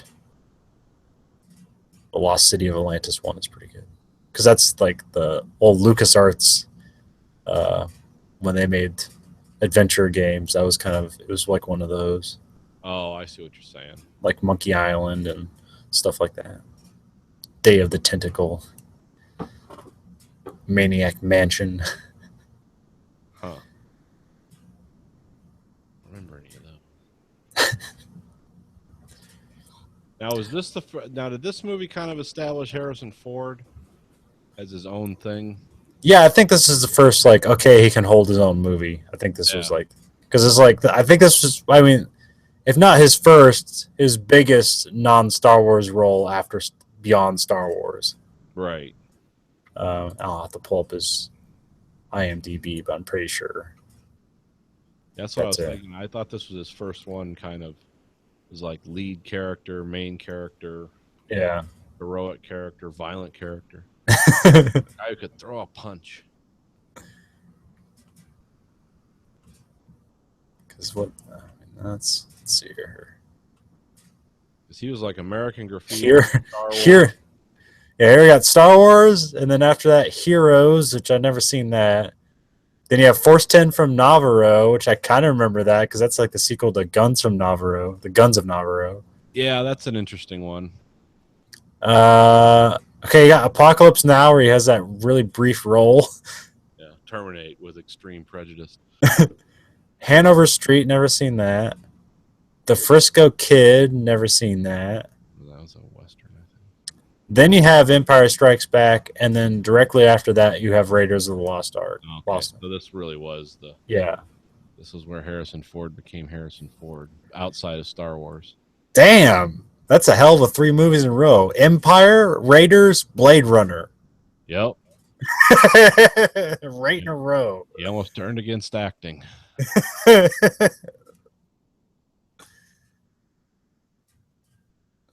he hated Blade Runner. I've seen a few of the interviews, and because he didn't know what the fuck he was doing. It's like I got no indication of how I was supposed to play this. And 3 of the most iconic movies in cinema history. Yeah. In a row. Yep. And he's supposed to be in the next one. Yep. I'm not too optimistic about that, though. Actually, it even goes further. It's like you have Empire, Raiders, Blade Runner. So you got Empire in 80, Raiders 81, Blade Runner 82, Return of the Jedi 83, Temple of Doom 84, Witness 85, Witness, yeah. And then you get Mosquito Coast, which I don't necessarily remember that one. That was a really dark. He dies in that one. He gets killed because he's really not a good person. He's like one of those guys that's like, I want to get my family away from this civilization. It's, so he goes down to South America and gets killed Oh. with his family. Yeah, he has three in a row, which I don't remember. There's Mosquito Coast, Frantic, and Working Girl. So I don't. Working Girl, Frantic. Is that the one with That's a Roman Polanski movie. Polanski? Yeah, that's what I thought. Yeah, I've never seen that. Then you have Last Crusade. Oh, that's still in the 80s. Oh shit, I didn't know like all the Indiana Jones movie except for one were made in all in the 80s. Yeah, it was 89. Yeah, 89. Yeah, because Sean Connery was still young enough to do movies.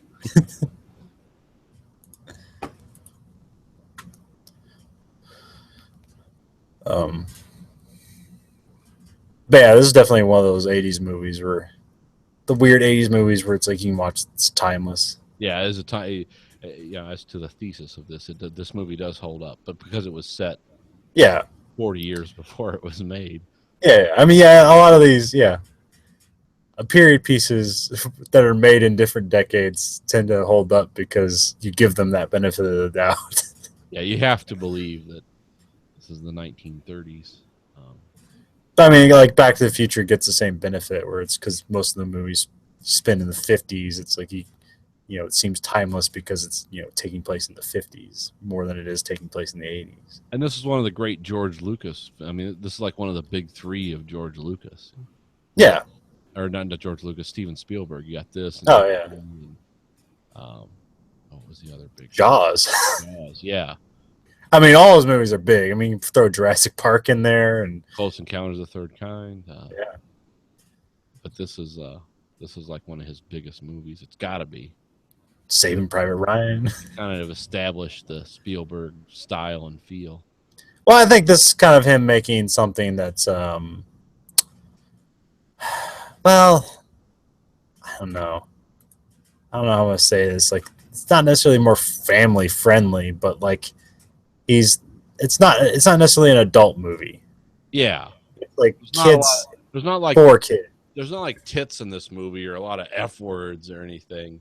Yeah. Really, the only thing about this movie, besides the gratuitous violence, which there's a lot of cutaways, is really the ending. Yeah. And by today's standards, it's like, that's not really that horrifying. Back then, it was like, what the fuck just happened? Yeah. I remember I didn't enjoy it as a kid because of the ending. I hated this movie solely based on the ending because I was not expecting it to go that way.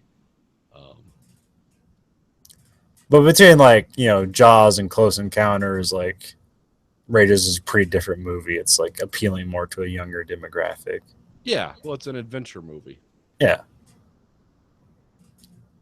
Yeah, and it was a summer movie, So. Big blockbuster movie. Did this movie make close to? It was over $500 million in its day, even. Yeah, it probably made near Star Wars money. Yeah, this was a cash cow.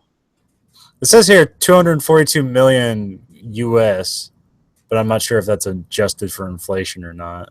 Yeah, that doesn't sound. That's because I remember there were people that went and saw this multiple times. Yeah.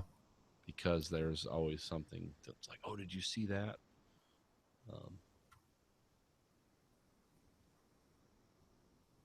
But yeah, this was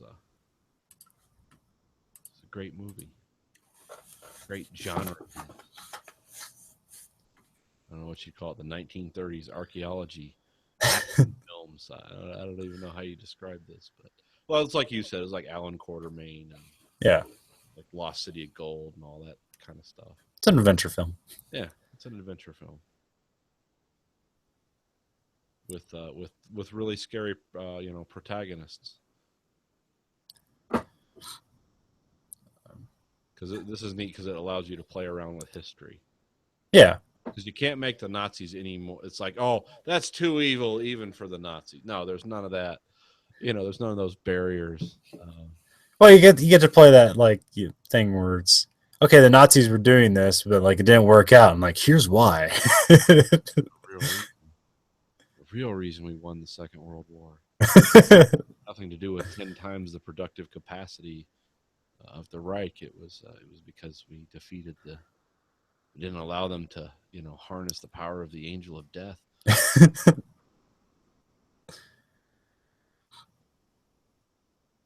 It was a fun movie.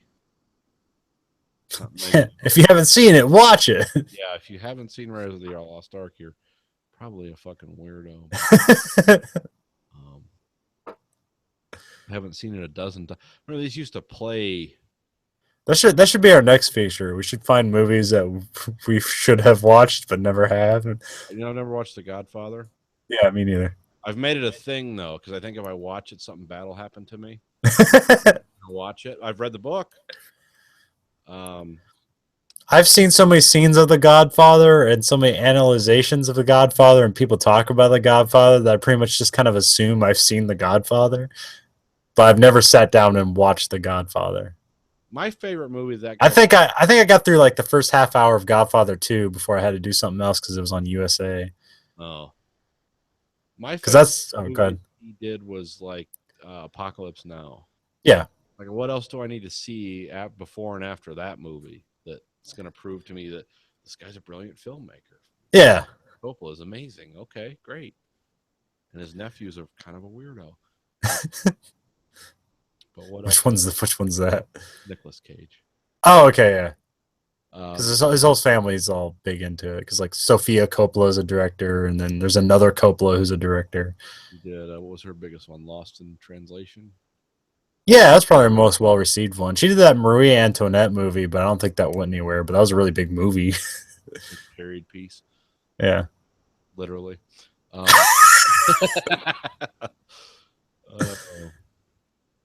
Yeah, I just movies we've never seen that we should have. But I don't claim to be a movie aficionado.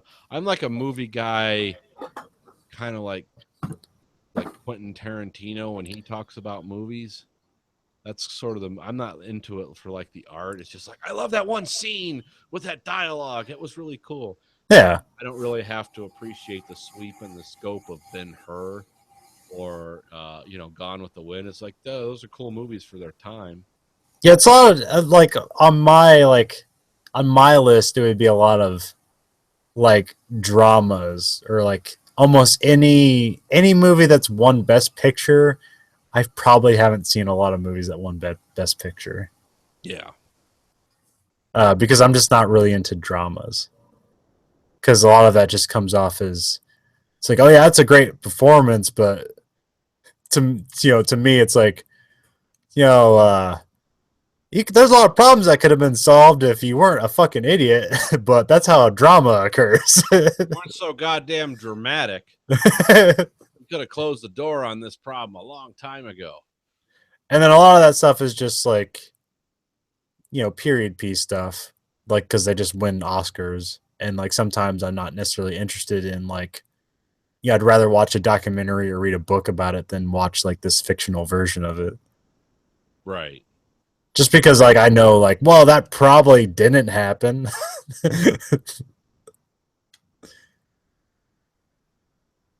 Yeah, no, I'm with you there. There's a lot of stuff like that I don't get. And I don't watch movies just, I don't know, some people are like, oh, you really got to watch this. It's like, no. I mean, I'll watch just about any movie except for like musicals. I won't seek out musicals. Yeah, I never got musicals except for Les Mis. I've tried. I haven't seen that, but yeah, I've seen the actual presentation of it. Oh, okay. Live presentation. It was like $200 ticket, and it was cool. Yeah, I've been hearing like Mark Maron talk about like theater, and there's like he does a pretty good sell on it. It's like I can see what people see in this, because like he's like talking about like how a singular experience going to the theater is like, hey, look, I know these people do this play all day, but the time you're seeing it now is the only time this specific version will ever be performed. Like whatever mistakes or whatever like good things happen, they'll only happen during this performance you were at. Yeah, that's true. I saw I do like some dramatic plays. We did a few of those when I was in school up here in Michigan when I was doing all my weird, art school appreciation classes. We went to, I think I've seen 3 different actual plays. 2 of them were Howard, or who were they? I don't know. None of them were musicals because I don't get into that. Yeah. Yeah, there was one where the guy stood up and the chair fell over. And some of the props didn't work right, and they just kept on going. And it's like, well, yeah, that's exactly what he's talking about. It's like that's a unique presentation of that play. But I've always liked dialogue too. Yeah. Dialogue's engaging and it draws me in. That's why I like to watch Shakespeare, the movies, Shakespeare. Yeah. Because it's like, if I read this dialogue, it'd be like, oh, this is giving me a headache. But if I hear people speak it, it's like, oh, that's beautiful. That's amazing. Well, I understand that language, sort of. And on a lesser level, like for me, it's like early Tarantino and Kevin Smith movies, where it's but like mostly how that was like, okay, dialogue is cheap to produce. So like the majority of these movies have to be characters interacting with each other. And sometimes they're not talking about anything that involves the plot. They're just characters talking to each other. Yeah. And it's amazing. It is. I'm trying to think of what's my favorite. I don't know. I can't think of one favorite because it's it's the actor, and because there's a lot of stuff from like Titus that I like, which was considered Shakespeare's worst play. Yeah. Anthony Hopkins do the dialogue. It's like, this is amazing. Really, I mean, there's even a section we used to, I don't know if I have it here. We used to play on the show. It's just like, tell my sorrows to the stones. Yeah, let me see here it is. Might is no matter, man. If they did hear, they would not mark me, or if they did mark, they would not pity me. Therefore I tell my sorrows to the stones. Yeah, and there's a whole, I just did that as a blur, but there's a whole thing about how the stones, they yield more than the hearts of the patricians who judged, because his sons were being killed. That's what the whole point of that. But I love to see that presented as cool. Now, if I sit here and read it, would just be weird because I'm not. But that's part of Shakespeare that's so cool. It's like they make you read it a lot in school, what they did me, and it's like, I'm not really like this. But then you watch it presented, especially with like really great British actors that really know how to act. Like, oh, this is fucking awesome. I don't know why it's really stilted and they're speaking strangely, but it's really cool to see. And I like that in movies too. That's why that movie I talked about. If you're gonna watch Anthropoid, watch Kenneth Branagh's Conspiracy, because it's all dialogue. Not that guys in a room talking about horrible, horrible, horrible things, but it's really well done. Yeah. I don't know why that appeals to me, but I like stuff like that, even more than big action scenes. Yeah. I don't know why, but it's just like it just seems to resonate more. Well, it's like when you can see people's thought process, like in the air almost. Yeah. It's like what they're saying is revealing who they are without them directly revealing who they are. It's like, I'm a bad person. We're going to do bad things now. And it's like, no, they're just talking about tea, but you could like, oh, this guy's evil because how he talks about tea. Well, there was a lot of that in American Psycho too. Yeah. Like, I'm going to talk about why, the Huey Lewis album, I forget which one, is like, this is why this is the most amazing album. And meanwhile, he's going at someone with a chainsaw. There's almost no connection between what he's doing and what he's saying because he's that dissociated from people. Yeah. It's like this idea I have about Huey Lewis is more interesting to me than cutting your head off with a chainsaw. Whether or not that really happened, or that was always the thing with American Psycho. Is like, did he dream this? What was? Is that worse or better? But yeah, there's a lot of that in Quentin Tarantino too. A lot of his movies where it's especially like Reservoir Dogs, just purely dialogue driven. Yeah. With interspersed like horrendously violent action scenes. But yeah. I don't know what this has to do with Indiana Jones, but Oh, we were just getting off like movies. Like doing another series of movies that we've never watched, but we probably should have. yeah. I can't really think of movies like that other than Godfather. Straight up, like I sat down and watched Citizen Kane, and like I could appreciate it, but it's not necessarily a great movie now. Like I think there's a time and place. Like I've seen RKO 281. I think that's what's called, the 241. I can't remember. That's about Orson Welles. yeah. Yeah. That's a great movie. It's really interesting, but it's like, and that's a more interesting movie than Yeah, the than story Citizen behind Kane. Citizen Kane is more interesting than Citizen Kane. Yeah, I get that. And I think you had to live in. I think you probably had to live in the time or whether to really pick up on all the Hearst stuff or whatever. And even though when you have that in your kind of in your toolbox, is like this is how you should watch it. Like it's a very slow paced movie, but it's still like like the cinematography is like, oh, like no one ever did this shit before. Like that was what's amazing about it. Like no one edited a movie like this before, and we've done a lot of shit like this before. It's like this is all the first time this is happening. Yeah, no, I see that. That's why another movie I like is 2001, which is just it should be dreadfully boring Yeah. premise, and it is to some people. Some Yeah. not gotten a lot of people. I remember I got this on Blu-ray. I was like, Grayson, I'm gonna watch this movie, and there's just 20 minutes of people like doing this, playing classical music, and everyone just disconnected from it. I was like, no, wait, it gets cool. But yeah, a lot of people don't get that. Why that's a great movie. I think probably my biggest, like, I think directors wise, is I don't really think I've ever watched from beginning to end any Alfred Hitchcock movie. Oh, really? Yeah.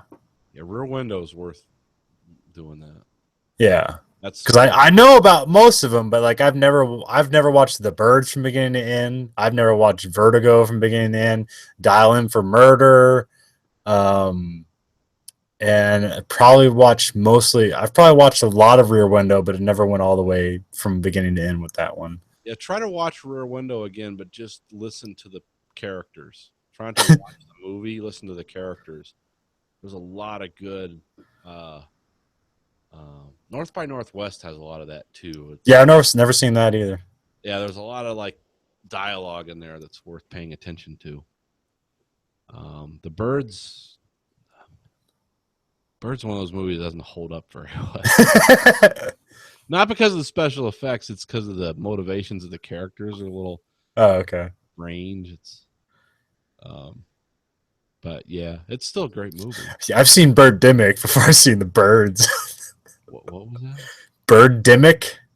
Never heard of that. It's a terrible movie. Oh, is it like Pandemic with birds? Yeah, it's basically someone shot a movie on with their camcorder, like didn't have and like used the audio coming straight from the camcorder so you can hear the camcorder whirring, and they made an entire movie. Yeah.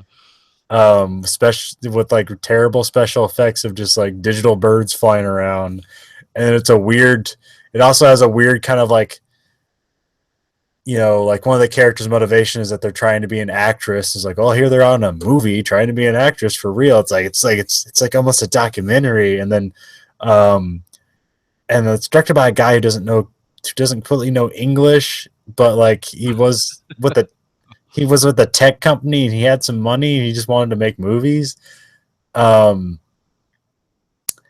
And what else and there's like a weird subplot about like this is all being caused by global warming. So then there's like, some weird political stuff in there. Yeah, you gotta throw that message in there. Yeah, they have a RiffTrax version of it where you can download the movie and it has a RiffTrax commentary on it. Oh, and nice. Okay. So it just comes combined together. That and the Vanilla Ice movie too, just comes packed in together. A movie? Yeah, Cool as Ice. When? Oh, like at back in like 92, like probably at the height of his popularity. Oh wow, that's got to be amazing. It's weirdly compelling because it's not necessarily it's not a good movie, but there's like some messages in there where it's like, yeah, be yourself, whatever. It's No matter how completely stupid, be yourself. it's completely ridiculous, and it's shot by an Oscar award-winning cinematographer. Holy. The guy who shot Schindler's List shot The Cool's Eyes. That's gotta be a weird move. Well, I mean, he did that before he did Schindler's List, I believe. But Oh, okay. I was gonna say, how do you go from Schindler's List to that's- I don't think I've seen Schindler's List from beginning to end either, but I think I've seen most of it. it's an amazing movie. It's a hard movie to watch, though. So Read the book. The book's by Kennedy, I think, or Keneally. Read the book and then watch the movie, or get it on audio, whatever. Yeah. Thomas Keneally, I think, is who wrote it. It actually, the characters. If you read the book and watch the movie, because I watched the movie and then I read the book and then I watched the movie again, and like their motivations make sense in the movie, but they make even more sense if you have the book as a backdrop, especially for the Ray Fiennes character and all. You understand like that guy, yeah, the criminal before being a this guy just like wakes up and starts shooting people and smoking. yeah. This is the guy who he's kind of fat and he's got a rifle across his back.